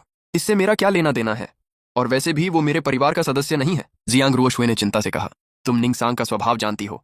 जल्दी से उसे कोई खबर कर दो, नहीं तो तुम्हारा वो क्यूट सा दोस्त बड़ी मुसीबत में पड़ जाएगा। इतना कहकर वह अचानक रुक गई। उसे याद आया कि लिन छिंगिया ने कभी भी स्कूल के किसी लड़के का नंबर या कॉन्टैक्ट सेव नहीं किया था। लिन छिंगिया ने बेबसी से सिर हिलाया। चिंता मत करो, मेरे बिना भी वो निंग सांग को अच्छे से संभाल सकता है। जियांग रुओशुए हैरान रह गई। वो ब्लैक हार्ट वाला? लिन छिंगिया के होंठों पर हल्की मुस्कान आ गई। एक बात बताऊं, शायद तुम्हें यकीन न हो, अगर मुंह के सच में निंग सांग से भिड़ गया तो निंग सांग की मानसिक हालत खराब हो जाएगी। जियांग रुओशुए की आंखें फैल गईं। इतना खतरनाक है? दिखने में तो बड़ा मासूम और शांत लगता है। लिन छिंगिया ने पानी का घूंट लिया। दिखने में मासूम है, लेकिन लड़ाई के मामले में बिल्कुल नहीं। वो कराटे में ब्लैक बेल्ट है और नेशनल कराटे चैंपियनशिप का ओवरऑल चैंपियन भी रह चुका है। अगर उसने सच में हाथ उठा दिया तो निंग सांग का बचना मुश्किल होगा। जियांग रुओशुए ने घबराकर लार निकली। लेकिन निंग सांग भी कोई साधारण इंसान नहीं है। वो मिंग परिवार का दूसरा युवा मास्टर है। उसके पिता, दादा और दादी उसे बेहद प्यार करते हैं। अगर वो सच में नाराज हो गया तो मामला दोनों परिवारों तक पहुंच सकता है। कुछ देर तक लिन छिंगिया चुप रही। फिर उसने धीरे से कहा, उस ब्लैक हार्ट का नाम मुगे है। जियांग रुओशुए ने माथा पकड़ लिया। क्या तुम एक बार में पूरी बात नहीं बता सकती? लिन छिंगिया ने हल्की सांस छोड़ी। मुगे 4 महान परिवारों में से एक मु परिवार का युवा मास्टर है। ये सुनते ही जियांग रुओशुए पूरी तरह सन्न रह गई। क्या मतलब इस स्कूल में अब 4 बड़े परिवारों में से 3 परिवार मौजूद हैं? लिन परिवार से तुम, मई परिवार से मई शनयान और मु परिवार से मुगे। फिर उसने कहा, अब सिर्फ छिन्न परिवार की दूसरी युवा मिस बाकी है। लेकिन सुना है कि वो अपने परिवार के एलीट स्कूल में पढ़ती है। मैंने उसे एक बार एक बिजनेस पार्टी में देखा था। जियांग रुओशुए की आवाज धीमी हो गई। सच कहूं तो उसकी मौजूदगी इतनी जबरदस्त थी कि लोग उसे देखते ही रह जाते थे। यहाँ तक कि कई लोग कहते हैं कि उसकी आभा लिन छिंगिया से भी ज्यादा प्रभावशाली है। यह सुनकर लिन छिंगिया कुछ नहीं बोली। उसने बस खिड़की के बाहर देखा, जैसे उसे भी उस रहस्यमयी लड़की की याद आ गई हो। अगर स्कूल में कोई भी तुम्हें परेशान करे तो तुरंत मुझे बताना। तुम्हें पता है ना, तुम्हारी आंटी तुम्हारे मामले में बिल्कुल भी समझौता नहीं करती। तुम हंसते हुए बोले, आंटी मैं ठीक हूँ, अभी तक तो सब बढ़िया चल रहा है। आंटी लिन ने संतोष की सांस ली। ठीक है, बस अपना ध्यान रखना, और हाँ, आज स्कूल से लौटते समय केंगिया के साथ ही वापस आना। जी आंटी। फोन कटने के बाद तुमने मोबाइल जेब में रखा और प्रिंसिपल ऑफिस की तरफ बढ़ गए। नया यूनिफॉर्म लेने के बाद जब तुम वापस क्लास की ओर लौट रहे थे तभी मोबाइल फिर से वाइब्रेट हुआ। तुमने स्क्रीन देखी। मैसेज भेजने वाली थी, लिन करेंगे। तुम थोड़ा हैरान हुए क्योंकि आमतौर पर वो तुम्हें मैसेज करने से ज्यादा लड़ना पसंद करती थी। मैसेज में लिखा था, तुम्हारा और निंग सांग का मामला क्या है? तुम्हारे होठों पर हल्की मुस्कान आ गई। तुमने तुरंत जवाब टाइप किया, तुम्हें मेरी चिंता हो रही है? कुछ सेकंड बाद रिप्लाई आया, सपने में भी नहीं। तुम मुस्कुराए। फिर पूछ क्यों रही हो? इस बार जवाब आने में थोड़ा समय लगा। जियांग रुओशुए परेशान कर रही थी। तुमने स्क्रीन की तरफ देखते हुए सिर हिलाया। ओह, तो तुम खुद नहीं पूछ रही थी? नहीं। झूठी। मैसेज भेजते ही सामने से 3 बिंदु दिखाई देने लगे। स्पष्ट था कि लिन केंगिया फिर से तुमसे बहस करने वाली थी। तुमने फोन जेब में रखा और हल्की मुस्कान के साथ लिन केंगिया का मैसेज देखा। तुम्हें थोड़ा अजीब लगा। लिन केंगिया को कैसे पता चला कि तुम्हारा फिर से निंग सांग से झगड़ा हो गया है? अगले ही पल तुम्हें समझ आ गया। जब निंग सांग क्लास से बाहर निकला था तब उसने इतनी जोर से चिल्लाकर धमकी दी थी कि बगल वाली क्लास में बैठी लिन केंगिया भी सुन सकती थी। तुमने कुछ देर सोचा, क्या वह तुम्हारी चिंता कर रही थी? फिर तुमने खुद ही सिर हिला दिया। नहीं, लेकिन एक बात तुम अच्छी तरह जानते थे। बचपन से चाहे तुम दोनों कितनी भी लड़ाई क्यों ना करते रहे हो, अगर कोई बाहरी व्यक्ति तुम्हें परेशान करता था तो लिन केंगिया हमेशा सबसे पहले तुम्हारे सामने खड़ी होती थी। वह तुम्हारा मजाक उड़ा सकती थी, तुम्हारी बहनों के साथ मिलकर तुम्हें चिढ़ा सकती थी, लेकिन किसी और को ऐसा करने की इजाजत कभी नहीं देती थी। तुम्हें हमेशा लगता था कि उसके लिए तुम उस पालतू बिल्ली जैसे हो जिसे घर वाले खुद चाहे जितना डांट लें, लेकिन कोई बाहरी हाथ लगाए तो बर्दाश्त नहीं होता। ये सोचकर तुमने जवाब भेजा, बाद में बताऊंगा। फिर दूसरा मैसेज टाइप किया, निंग सांग ने मेरी यूनिफॉर्म फाड़ दी, नई लेने प्रिंसिपल ऑफिस जा रहा हूं। मैसेज भेजने के बाद तुम प्रिंसिपल ऑफिस के दरवाजे तक पहुंचे। तुमने दरवाजा खटखटाया और अंदर चले गए, लेकिन अंदर का दृश्य देखकर तुम थोड़े रुक गए। प्रिंसिपल किसी काम में व्यस्त थे। उनके सामने एक युवक और एक युवती बैठे हुए थे। तुम सोच ही रहे थे कि बाद में आ जाओ, तभी प्रिंसिपल की नजर तुम पर पड़ी। उनका चेहरा तुरंत खेल उठा। अरे मुगे, इस समय तो क्लास चल रही है, तुम यहाँ कैसे? तुम कुछ बोल पाते उससे पहले उनकी नजर तुम्हारी यूनिफॉर्म पर गई। ये क्या हुआ? प्रिंसिपल लगभग कुर्सी से उठ खड़े हुए। तुम्हारी यूनिफॉर्म किसने फाड़ी? तुमने झिझकते हुए कहा, एक छात्र से थोड़ा विवाद हो गया था। कौन छात्र? प्रिंसिपल का चेहरा गंभीर हो गया। उधर सामने बैठी लड़की तुम्हें गौर से देख रही थी। वह हल्का मुस्कुराई। तुम क्लास 2 के नए ट्रांसफर स्टूडेंट हो ना? तुमने सिर हिलाया। हाँ। तो फिर जिसने तुम्हारी यूनिफॉर्म फाड़ी है वो निंग सांग ही होगा। तुम थोड़ा हैरान हुए। आपको कैसे पता? लड़की मुस्कुराई, लेकिन जवाब नहीं दिया। उसने सिर्फ बगल में बैठे युवक की तरफ देखा। देखा, मैंने कहा था ना, फिर वही निंग सांग। प्रिंसिपल का चेहरा तुरंत बदल गया। क्या निंगसांग? अभी तक जो आदमी मुस्कुरा रहा था वह अचानक परेशान दिखने लगा। उन्होंने जल्दी से तुम्हारी तरफ देखा। मुगे, जरा पूरी बात बताओ, क्लास में आखिर हुआ क्या था? अब कमरे में मौजूद सभी लोगों की नजरें तुम पर टिक चुकी थीं। तुमने लिन मो और सी जियाओ जियाओ की मौजूदगी की परवाह नहीं की। वैसे भी इसमें छिपाने जैसा कुछ था नहीं। तुमने सीधे कहा, मेरा उस निंगसांग से थोड़ा पुराना हिसाब है। उसने मुझे देखते ही झगड़ा शुरू कर दिया। फिर जब मुझसे नहीं निपट पाया तो मेरी यूनिफॉर्म फाड़ दी। प्रिंसिपल ने यह सुनकर राहत की सांस ली। ऐसा लगा जैसे उनके दिल से कोई बड़ा बोझ उतर गया हो। उन्होंने छाती थपथपाई और धीरे से कहा, ठीक है ठीक है, निंगसांग ने तुम्हें घायल नहीं किया और तुमने भी उसे ज्यादा चोट नहीं पहुंचाई। मतलब तुम दोनों ठीक हो ना? तुमने शांत स्वर में जवाब दिया, मैं तो ठीक हूं, लेकिन मैंने उसे एक थप्पड़ मारा था और उसकी पैंट भी खींच दी थी। कमरे में अचानक सन्नाटा छा गया। सी जियाओ जियाओ जोर से खांस पड़ी। लिनमो ने भी पानी पीते पीते खांसना शुरू कर दिया। उधर प्रिंसिपल तो लगभग पानी उगल ही बैठे। उन्होंने जल्दी से टिश्यू निकाला और मुंह साफ किया। फिर अविश्वास से तुम्हारी तरफ देखने लगे। क्या कहा? तुमने निंगसांग को मारा? तुमने बिल्कुल सामान्य चेहरे से सिर हिलाया। हाँ, और जाते जाते उसने कहा कि वो मुझे मार डालेगा। लेकिन कौन किसे मारेगा ये अभी तय नहीं है। प्रिंसिपल का चेहरा तुरंत पीला पड़ गया। पहले से ही एक निंगसांग उनके लिए सिरदर्द था, अब उसके सामने तुम भी आ गए थे। दोनों का एक साथ होना किसी आपदा से कम नहीं लग रहा था। सिजियाओ जियाओ तुम्हें दिलचस्पी से देखने लगी। उसकी आंखों में साफ उत्सुकता थी। तुम सच में दिलचस्प इंसान हो। उसी समय लिनमो ने गंभीर स्वर में कहा, मुगे, मैं तुम्हें एक सलाह देना चाहता हूँ। निंगसांग कोई साधारण व्यक्ति नहीं है। स्कूल के अंदर ही नहीं बाहर भी उसका प्रभाव बहुत बड़ा है। इसलिए बेहतर होगा कि तुम उससे दूरी बनाकर रखो। तुम मन ही मन मुस्कुराए। दूरी? अगर दूरी से समस्या हल होती तो शायद बात यहां तक पहुंचती ही नहीं। लेकिन तुमने कुछ नहीं कहा। लिनमो ने तुम्हारी आंखों का भाव देखा। उसे समझ आ गया कि तुम उसकी बात मानने वाले नहीं हो, इसीलिए वह चुप हो गया। प्रिंसिपल ने घबराकर तुम्हारी तरफ देखा। उनकी सांसें तक थोड़ी तेज हो गई थीं। तो मुगे, अब तुम इस मामले को कैसे संभालने वाले हो? पूरे कमरे में एक बार फिर खामोशी छा गई। सब तुम्हारे जवाब का इंतजार कर रहे थे। सिजियाओ जियाओ ने भी अपना मोबाइल निकाल लिया। छोटे भाई, मेरा भी कॉन्टैक्ट सेव कर लो। अगर स्कूल में किसी ने तुम्हें परेशान किया तो सीधे मुझे बताना। तुम मुस्कुराकर सिर हिलाते हो और उसका भी कॉन्टैक्ट जोड़ लेते हो। स्कूल यूनिफॉर्म लेने के रास्ते में सिजियाओ जियाओ बार बार तुम्हें उत्सुकता से देखती रही। वैसे तुम सच में कमाल हो। वह हंसते हुए बोली, स्कूल में इतने सालों में मैंने पहली बार किसी को निंगसांग को थप्पड़ मारते और उसकी पैंट खींचते देखा है। तुमने कंधे उचकाए। उसने पहले मुझे उकसाया था, लिनमो हल्की मुस्कान के साथ बोला, लेकिन फिर भी तुम्हारी हिम्मत सच में बहुत बड़ी है। तुमने बेबस होकर कहा, मुझे तो बस इतना पता है कि अगर कोई मुझे परेशान करेगा तो मैं चुप नहीं बैठूंगा। सिजियाओ जियाओ जोर से हंस पड़ी। मुझे लगता है कि आगे स्कूल में बहुत मजा आने वाला है। लिनमो ने उसकी तरफ देखा। तुम्हें हर चीज तमाशा ही लगती है, क्योंकि सच में दिलचस्प है। सिजियाओ जियाओ ने जवाब दिया, निंगसांग और मुगे एक ही स्कूल में हो और कुछ ना हो, ऐसा तो हो ही नहीं सकता। तुमने मन ही मन सोचा कि यह बात शायद गलत भी नहीं है। निंगसांग जैसा आदमी तुम्हें देखकर चुप बैठ जाएगा, इसकी संभावना बहुत कम थी। लेकिन तुम्हें भी कोई डर नहीं था। अगर वह फिर तुम्हारे सामने आया तो जो होगा देखा जाएगा। थोड़ी देर बाद तुम लोग यूनिफॉर्म स्टोर पहुंच गए। स्टाफ ने तुम्हारा नाप लिया और नई यूनिफॉर्म निकाल कर दे दी। यूनिफॉर्म लेते समय तुम्हारा फोन अचानक वाइब्रेट हुआ। तुमने स्क्रीन देखी। मैसेज भेजने वाली थी, लिन छिंगिया। सिर्फ 2 शब्द लिखे थे, जिंदा हो। मैसेज देखते ही तुम्हारे होंठ अनायास ऊपर उठ गए। तुमने तुरंत जवाब टाइप किया, अभी तक तो हूं। कुछ सेकंड बाद उधर से जवाब आया, निंगसांग को मत मार देना। तुम हंस पड़े। अगर वो खुद मरने पर तुला हो तो। इस बार काफी देर तक कोई जवाब नहीं आया। फिर आखिरकार एक नया मैसेज दिखाई दिया, तुम भी ज्यादा पिटना मत। मैसेज पढ़कर तुम कुछ क्षण के लिए चुप रह गए, फिर मुस्कुराते हुए फोन जेब में रख लिया। लगता था ये जिद्दी लड़की अब भी पहले की तरह तुम्हारी थोड़ी बहुत चिंता करती थी। सिजियाओ जियाओ ने भी अपना फोन निकाल लिया। छोटे भाई, वैसे मेरा भी कॉन्टैक्ट जोड़ लो। अगर कभी लिनमो से संपर्क न हो पाए तो सीधे मुझे ढूंढ लेना।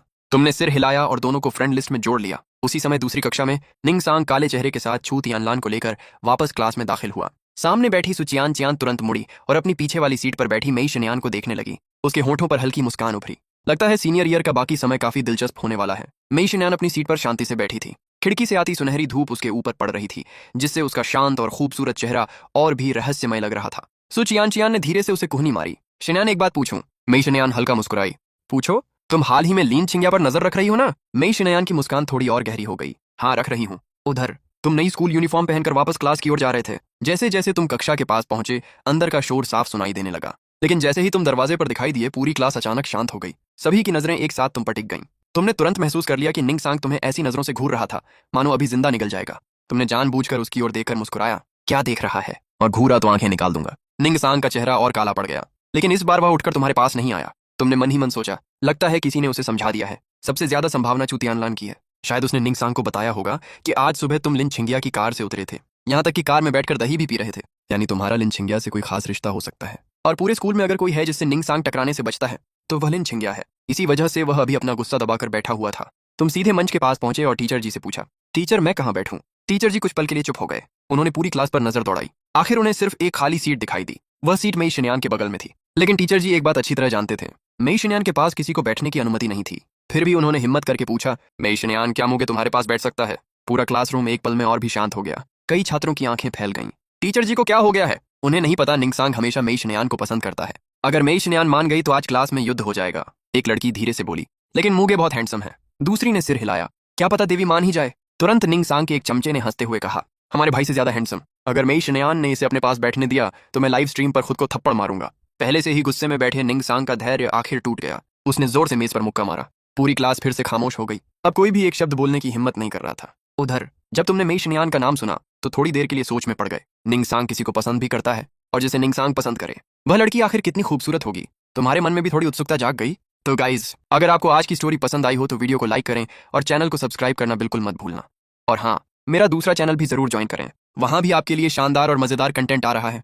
उसका लिंक मैंने डिस्क्रिप्शन में दे दिया है, जाकर जरूर चेक करें। मिलते हैं अगली इंटरेस्टिंग स्टोरी में, तब तक के लिए अपना सपोर्ट ऐसे ही बनाए रखें।